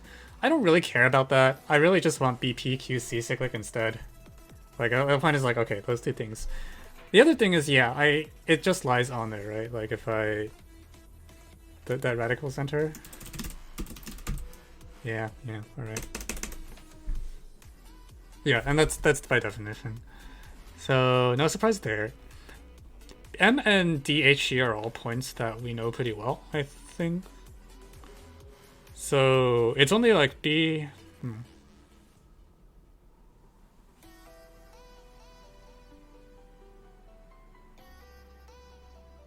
Yeah, really I just want, okay, I want T to be on the radical center.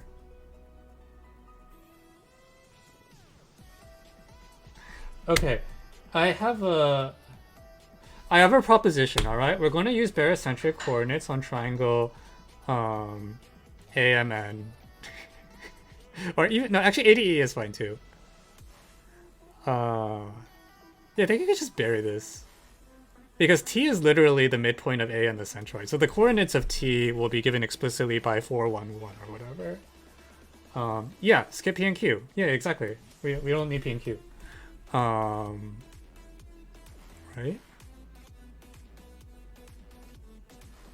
Yeah, we just don't need P and Q.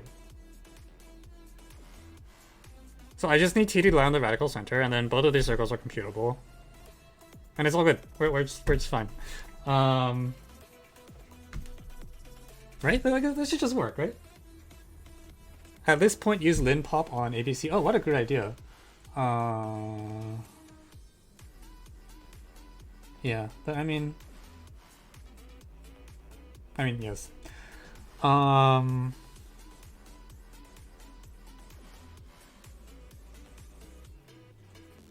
Because B and C don't even matter. Like T, we should just like we can just delete B, P, Q, C completely. We don't need any of those points. All I need to remember is that G is the centroid of trying like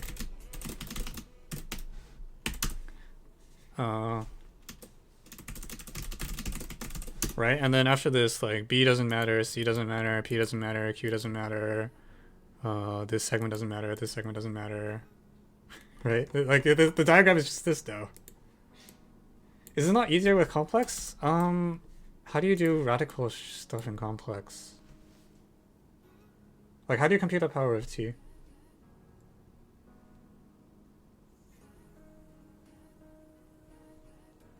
Subtract the two circle equations. What circle equations? Wait, in complex? That sounds like Barry. That's what I was suggesting. DMHNHE.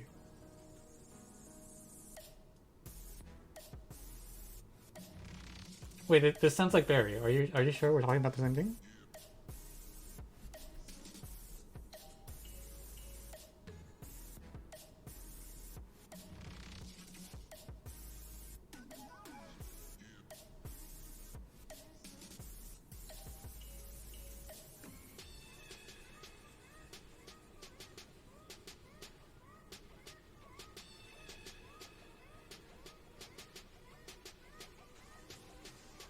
I didn't even know the complex had a power of a point formula.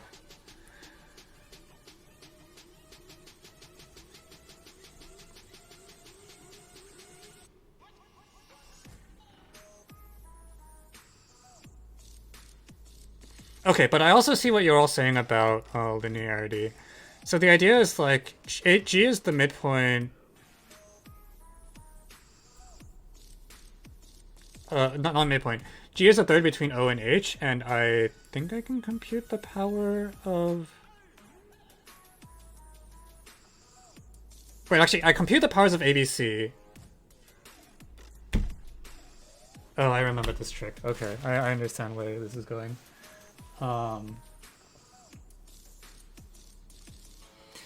The power of D is 0, the power of E is 0, and the power of A is given by some crap. Alright, I need to check my... Okay, I understand where this is going.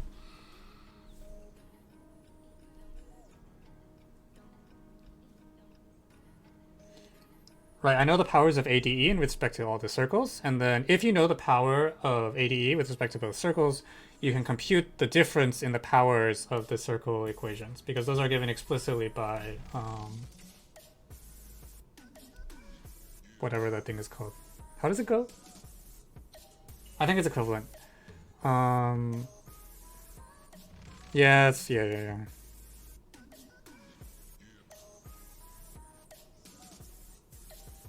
So should I just do it with bare hands?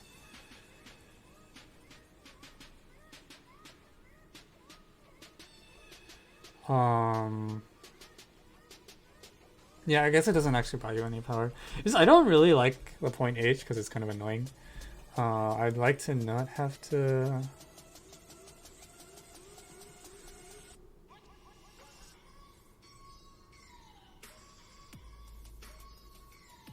You know what, let's not optimize it. I'm just gonna do it with straight barrier.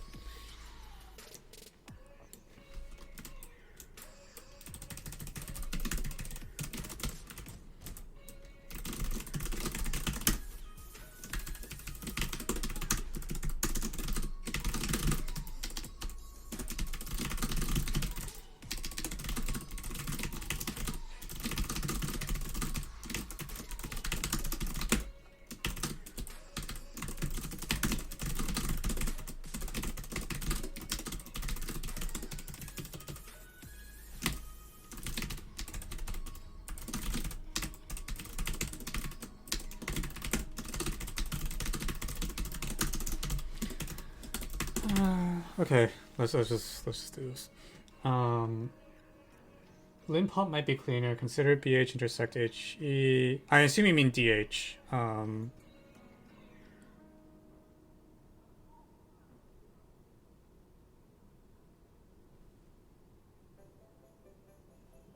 Right?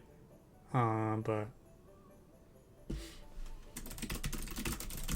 oh shit. Yeah, I'm so used to B and C being the important ones that I actually wrote B and C here without even... These are actually D and C. Like, they just definitely picked the wrong...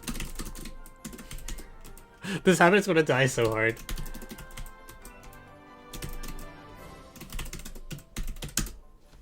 Like, you should just rename these points. Like, holy crap.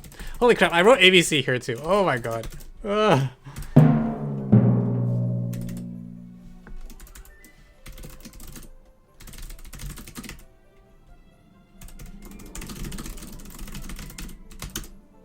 By 0, you find x by square, b squared cx, c squared xy plus... Okay, so the way this works is the coefficient of x and z is 0. I need to... Oh no.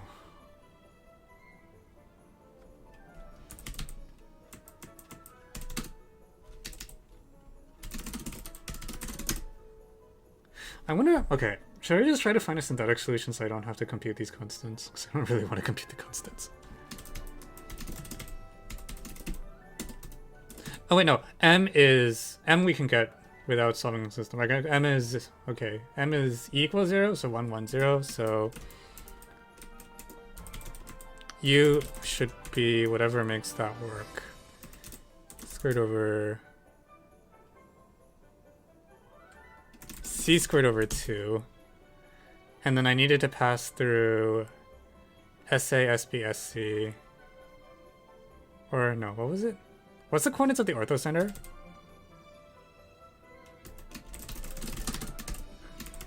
This is how you know I haven't done this in a while. It's the isogonal conjugate of the circumcenter, so it should be that thing. Oh, shit.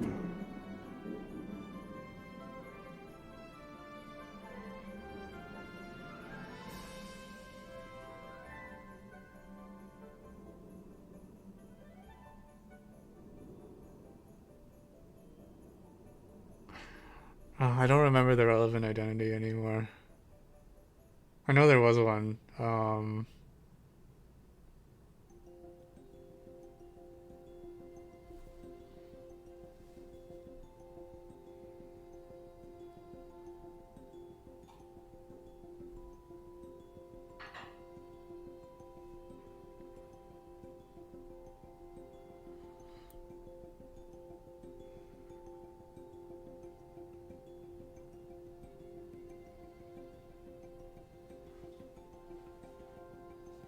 A squared SA plus B squared SB plus C squared, yeah. So I can see how it's supposed to factor out. I just can't remember what the scaling factor is.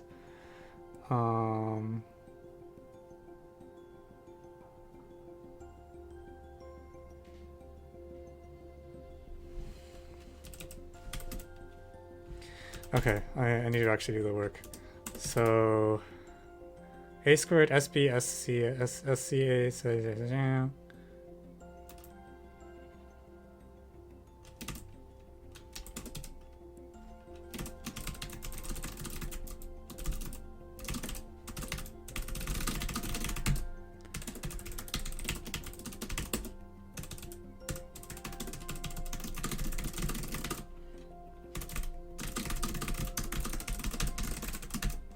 squared over 2 SBSC plus W times SASB is equal to, okay, SASBSC times A squared SA. So this is a factor of 2. I remember this much. I don't remember exactly what the area is. I know that this thing is equal to...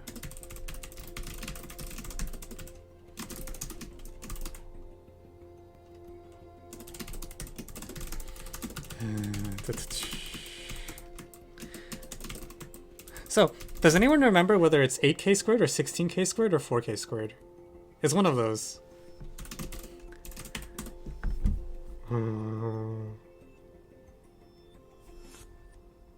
So if I let all of them be 1, 3 halves, root 3 over 4, root 3 over 16, 8. It's like 8, right? 8 and 4? I could just pick up a copy of my book and check it out.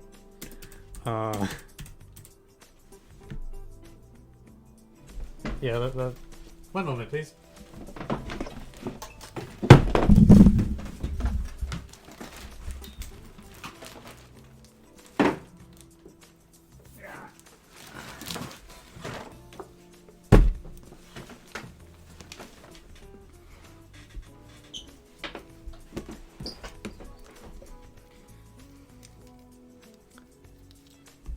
Ta-da!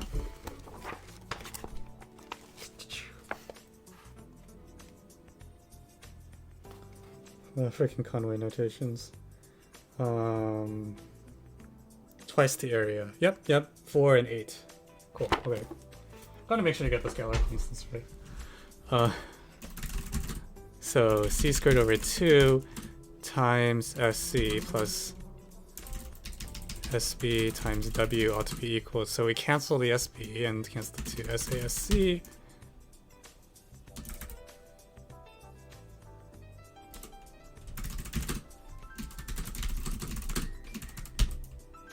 So 2SA is A squared plus C squared, or sorry, B squared plus C squared minus A squared. And then I subtract off C squared over C squared halves? No, that's not good. Frick. Is it really?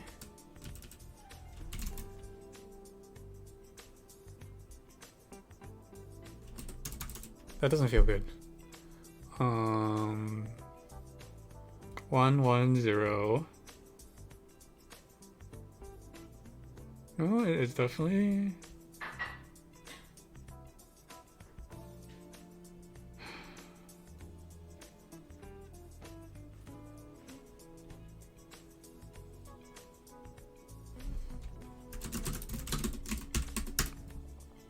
Can someone check my work on this? This feels bad. I got a factor of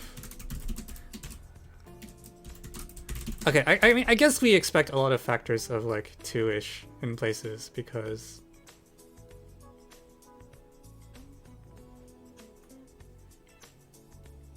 No, this is really bad. Like, I wanted like a... I wanted something to divide out.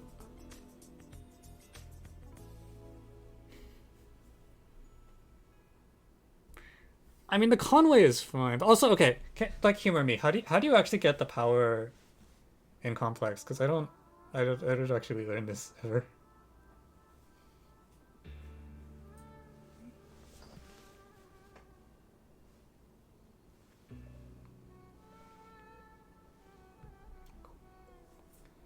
What do you mean by subtraction? Like, what does a circle equation look like in Complex to you? Right? Because a circle, it's not an XY equation, right?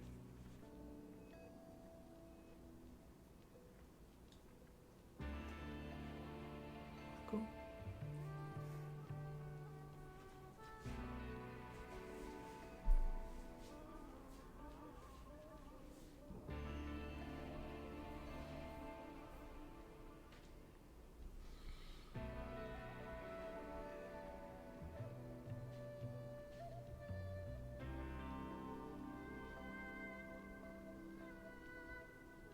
But also, I don't understand. How did I end up with...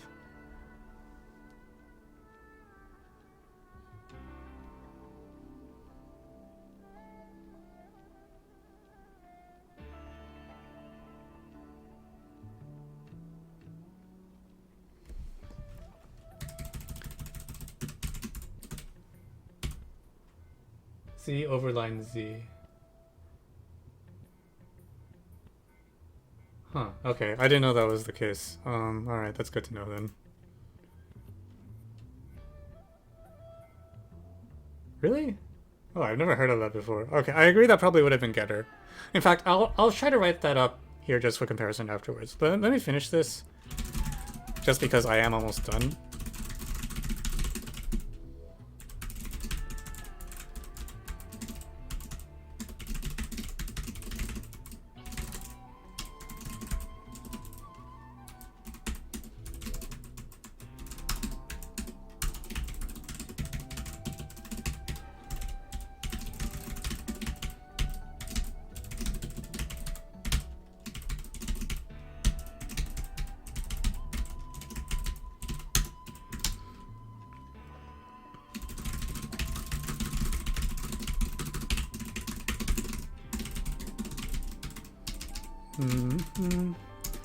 So...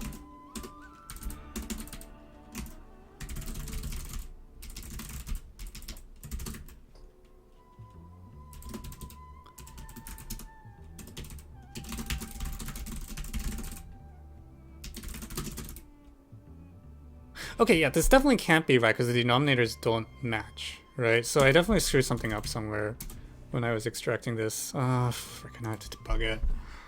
A squared SPS.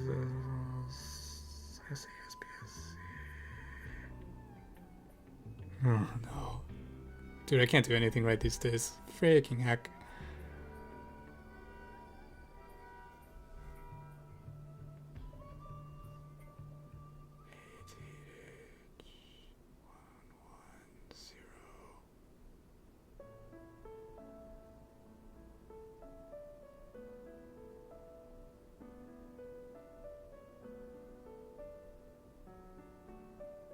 No.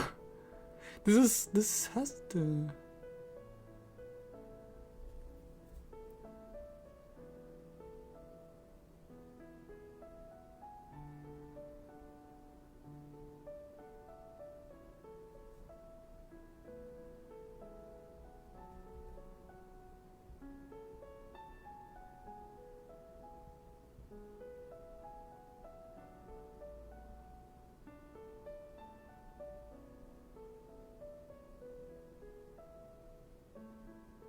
Ah, it's, yeah, no.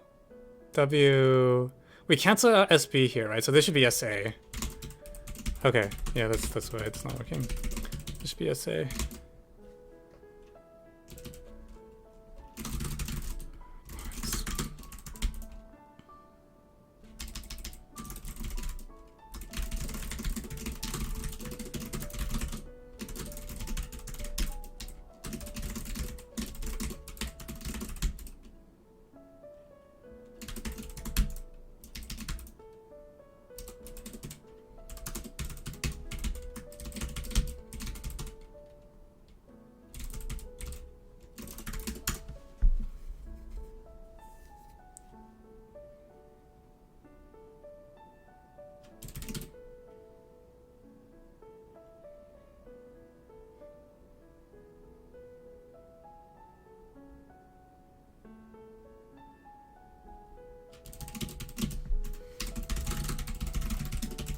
What if I write it up?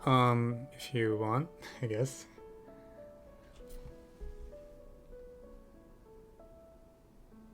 Yeah, if you want to write it up for me, go ahead. And then I'll just stick it in here into my database later and give you credit.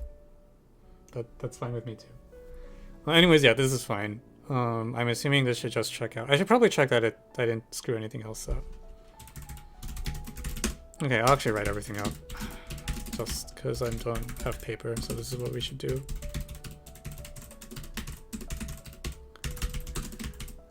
So we're going to kill off all the 2s and the essays.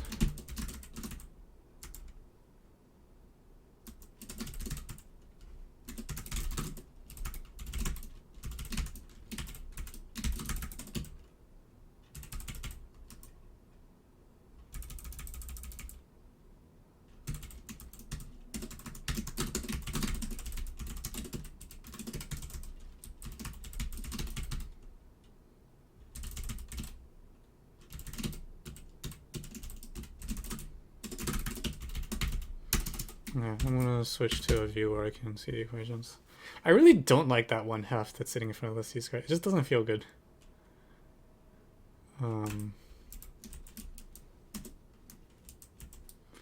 Do I believe I did this without making a mistake? Because I already made one mistake. I canceled the wrong factor earlier.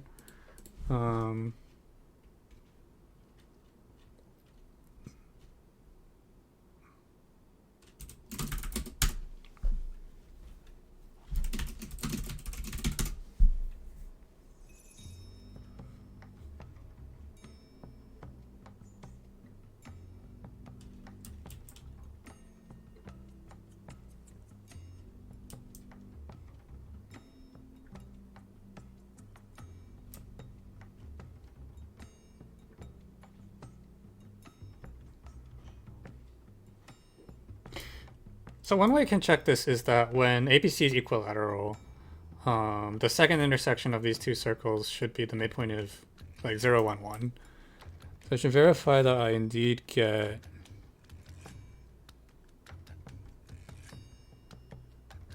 I'm off by a factor of 2 somewhere.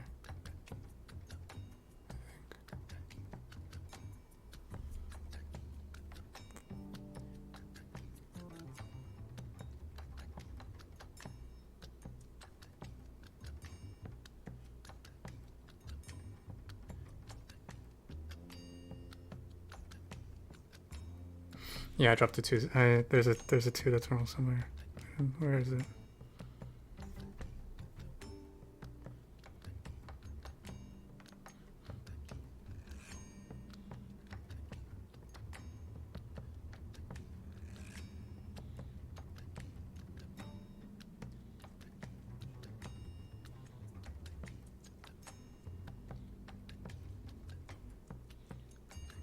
This is what happens when you become old.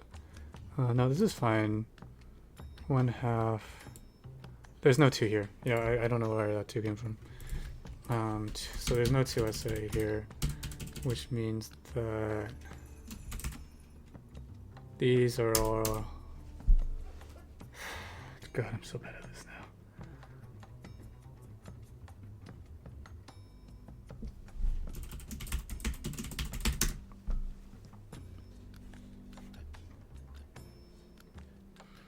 So the other debug case is the 110 011 should work in the equilateral case, and I think it should does because this gives you 2 here. It's half, yeah.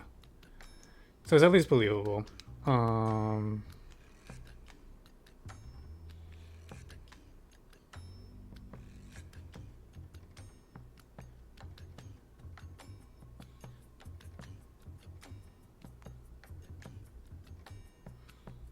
So if I subtract off a copy of SBSC from both sides, or add a copy, it doesn't matter which way I go. That will clean this up, right? So if here I can add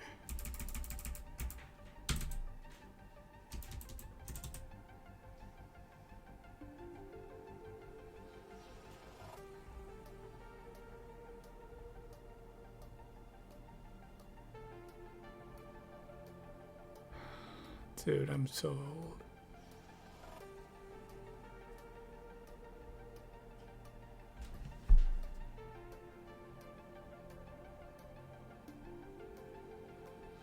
Like, I should just expand, right?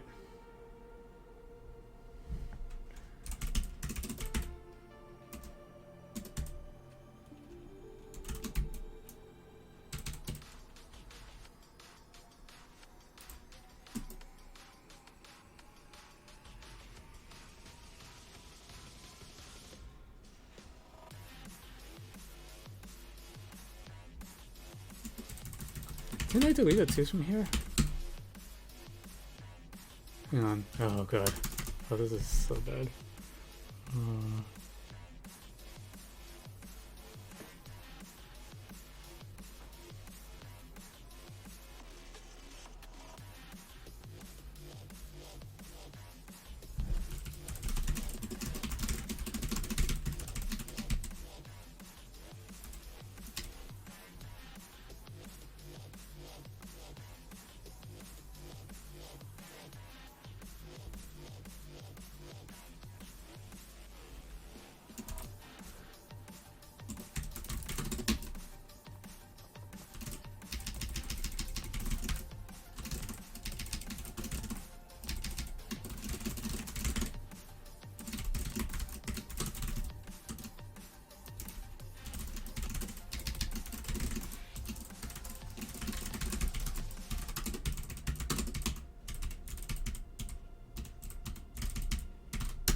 I feel like it's still wrong.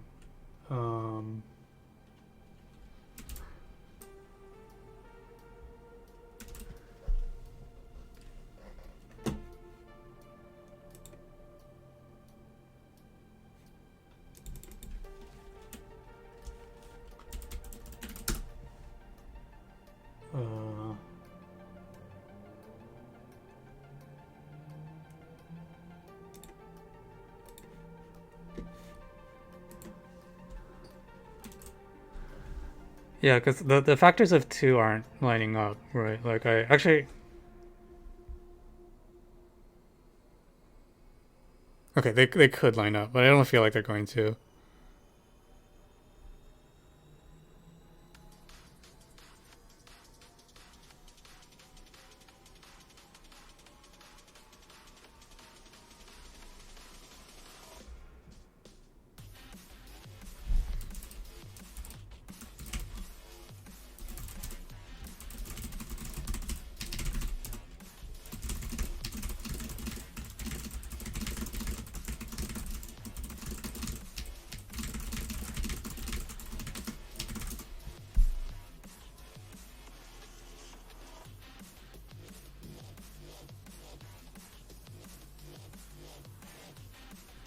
Yeah, some of it I fucked up a factor, I think. This doesn't look like... Yeah, I'm just really bad at calculation. Like, this is literally like 10 terms. Like, I just had to multiply 3 by 3 correctly and not screw it up. And this has not been what's happened so far. It is 411, right, that I want to lie on the radical axis. Oh, what did I screw up? So...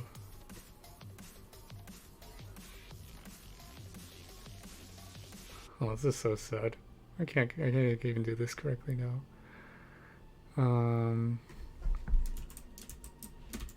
What did I mess up? I don't... It's not a very long calculation. It's just, yeah.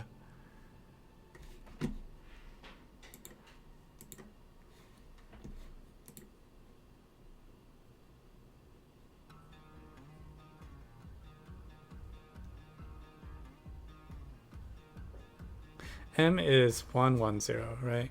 1 c squared. Yeah.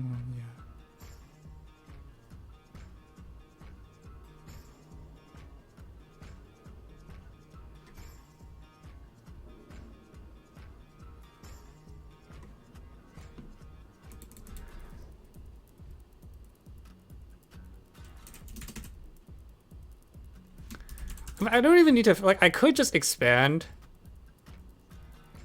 one of the sides and then verify that it's symmetric in B and C. Like I don't actually need to be factoring.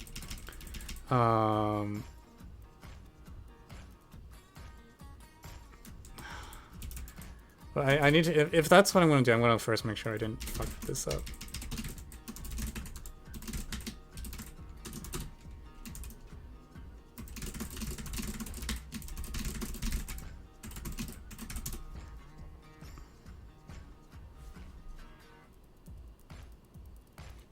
Yeah, something's fucked. What did I fuck up? No.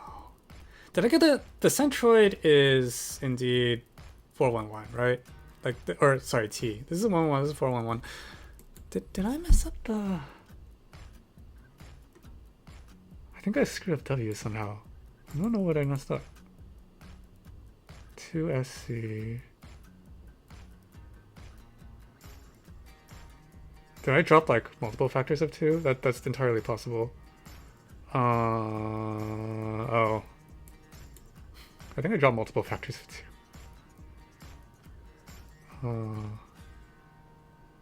No, wait. No, this 2 gets absorbed into the essay. B squared plus C squared. What? Oh, I don't know what I'm doing wrong. T isn't midpoint? Is T not the midpoint of AG? Oh, that would be, wait, really?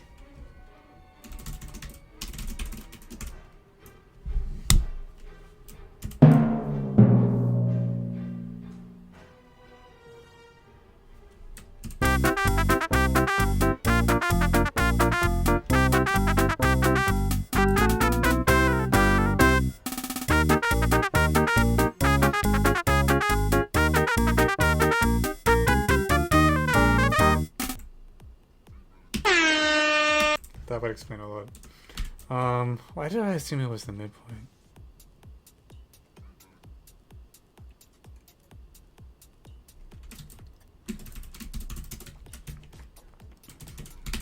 Okay, well, let's first compute it.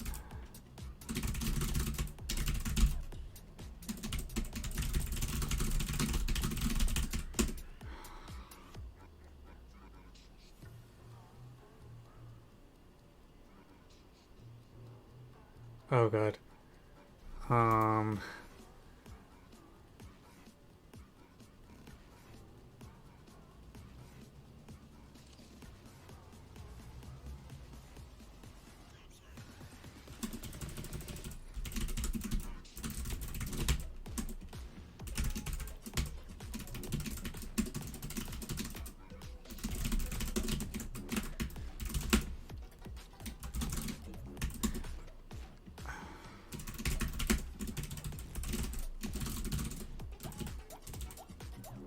Okay, what do I need to rely it on? Like,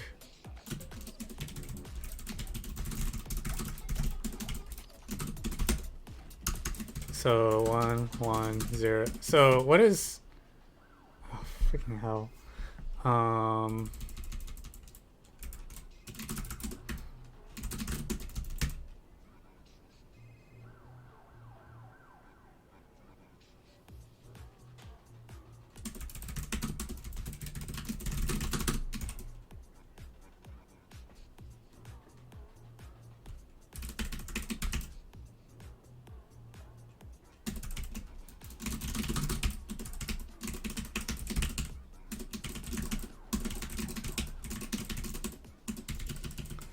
So 0, 2, minus 1, and I need like something to put.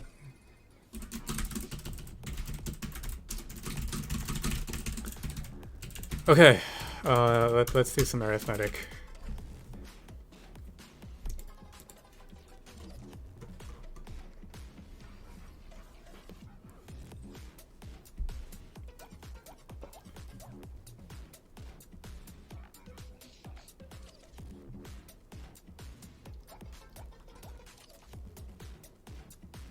Three? I put in 3 here. Does that work? Minus 3. And plus 3. Yeah, okay. 3, 1, 1. In which case this 4 becomes a 3? Which is a... okay, that's certainly one of the things that can happen.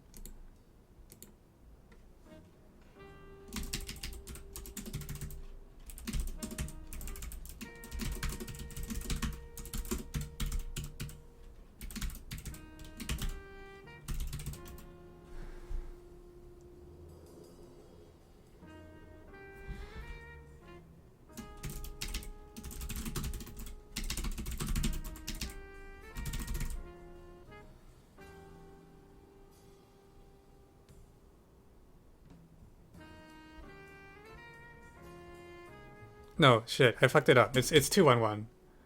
Well, I can't do anything right these days. I can't even compute one determinant correctly. Oh my god. Oh my freaking... One... Wait. What the heck? 3... No, 3 is fine, right? Hang on. -3, 2... Wait, oh my god.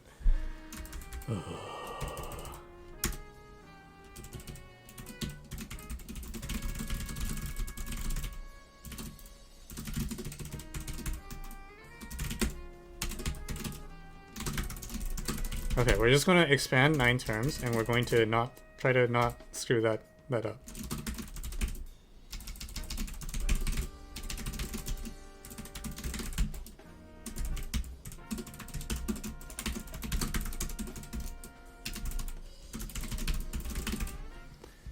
Squared plus c squared minus a squared plus...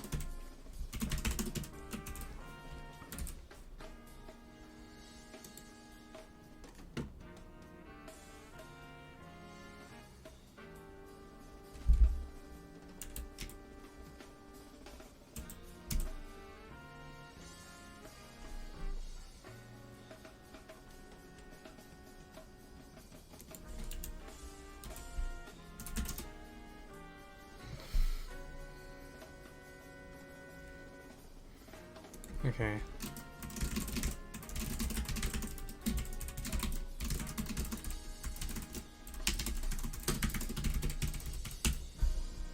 Okay. So the point is that I should be able to just collect the coefficients of things, right? So the b squared, c squared coefficient is some garbage. Okay, get this right. 2b to the 4 plus 2c to the 4. Dude, I'm so glad I don't have to take contests like the Amy anymore. It would not end well.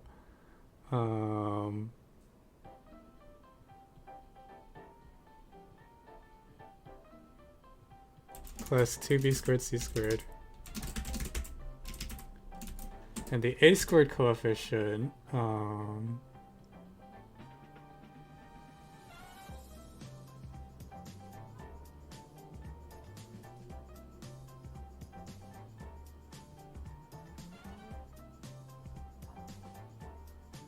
c squared plus p squared.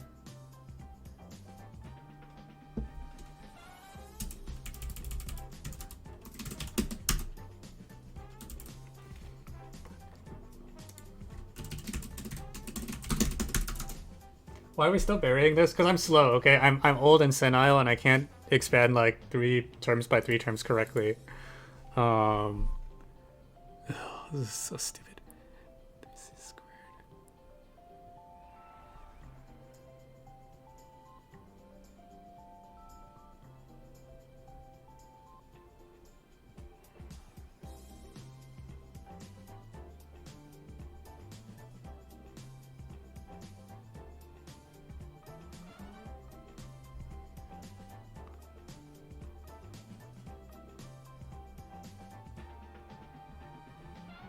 What's the a squared coefficient? It's 3c minus 3c squared.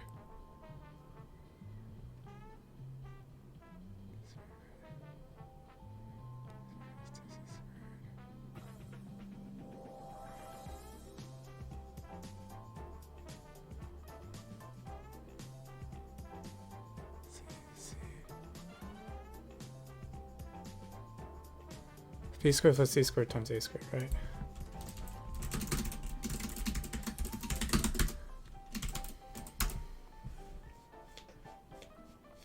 What is the lasers technique? I don't know what to say beyond you shoot a laser and pray. I don't think it's a specific thing. I think there's just the idea that... I mean, it's arrows, but you, instead of shooting an arrow, you shoot a laser. And it bounces off things and... I don't know, something happens. I'm sorry I can't give you a better description than that.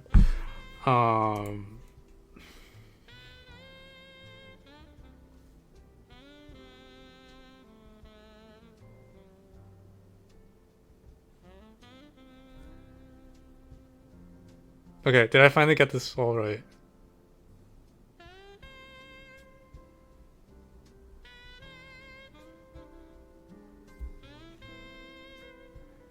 So I expect this to equal 3 halves plus 2. 2, 4, 6, 8. No. When I plug in A equals B equals C, I don't get the same thing. So I still fuck something up. Oh, it would help if I typed the expression I was trying to compute correctly. Right, there's a 2 here. Which, oh no. This is like minus 2a to the 4, and then the a squared coefficient is something else now. Now it's actually 0, okay.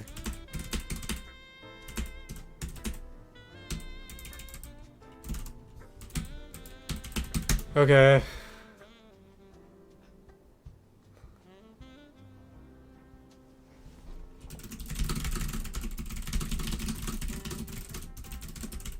Isn't it minus c squared a squared? I don't... It better be symmetric, or because now that we fixed t. There's minus 3 a squared c squared here. Here you get 2 plus 1, so that kills the c squared. For the b squared a squared, you get minus 2 plus 2, so it also kills off. So I think this... oh. Yeah, anyways. Yeah, I just dropped this too because I'm stupid. Like, you look at this and then, like, there's not that much calculation. I just can't do it correctly anymore. It's just like everything I do is wrong. It's so bad. Alright, we did it. How long did that take? I don't think I want to know how long that took.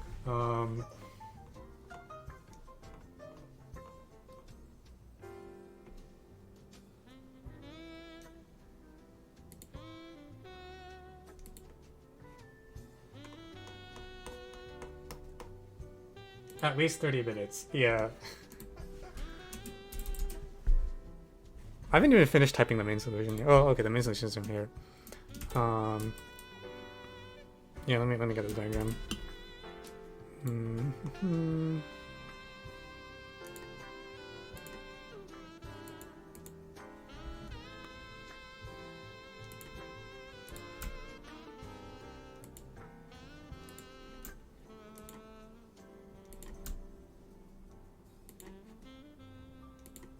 I'm gonna color all these like some light color that I don't really care about, like gray, because none of these really matter for the solution. The thing that matters is like these two circles, which I'll color something more solid. G doesn't matter. This was stupid.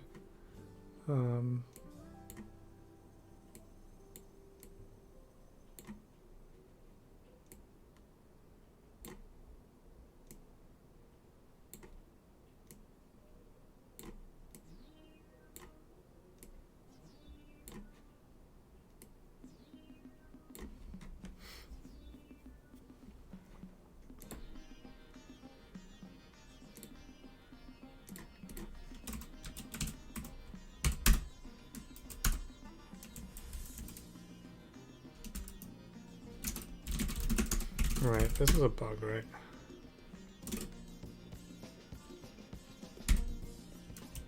Something was wrong with the generator.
Can you believe it takes 30 minutes just to do this?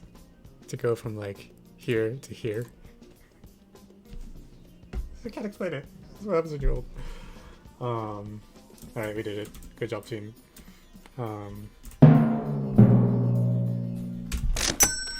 Well, okay, the fact that I somehow thought T was the midpoint probably didn't help things. I think it would have been a little faster if I had managed to not get the coordinates of T wrong. Oh. Okay.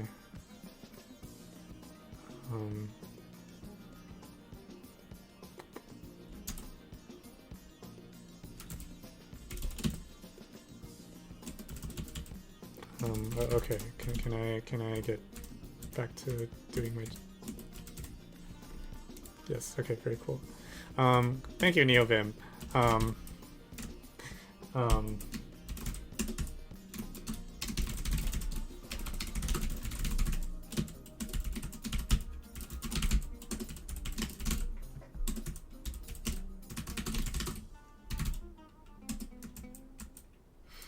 It's okay. It's P3.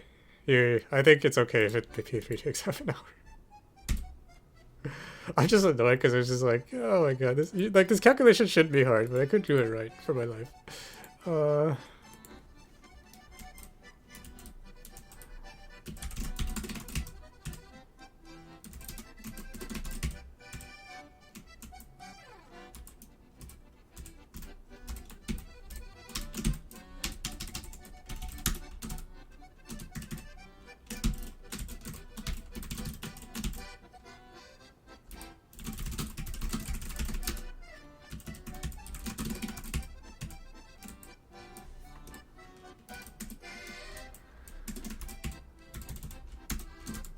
What happened to my shell?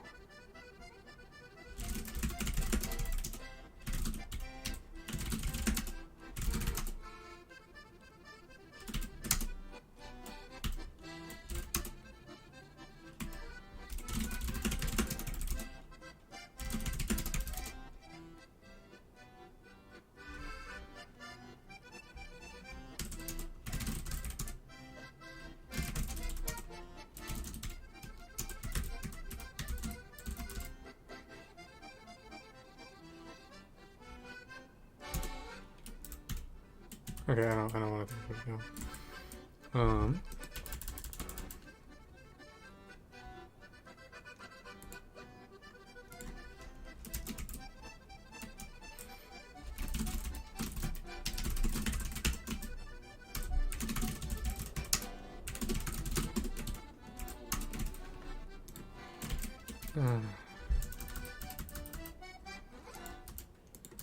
Yeah.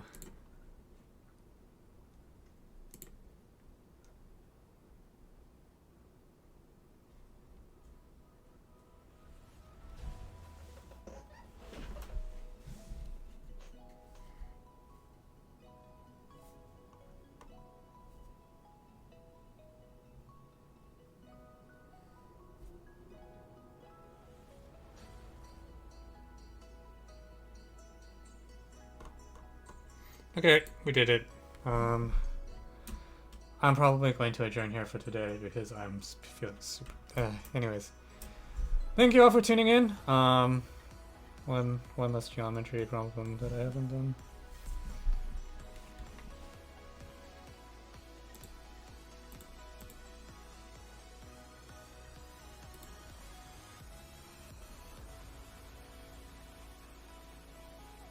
Yeah.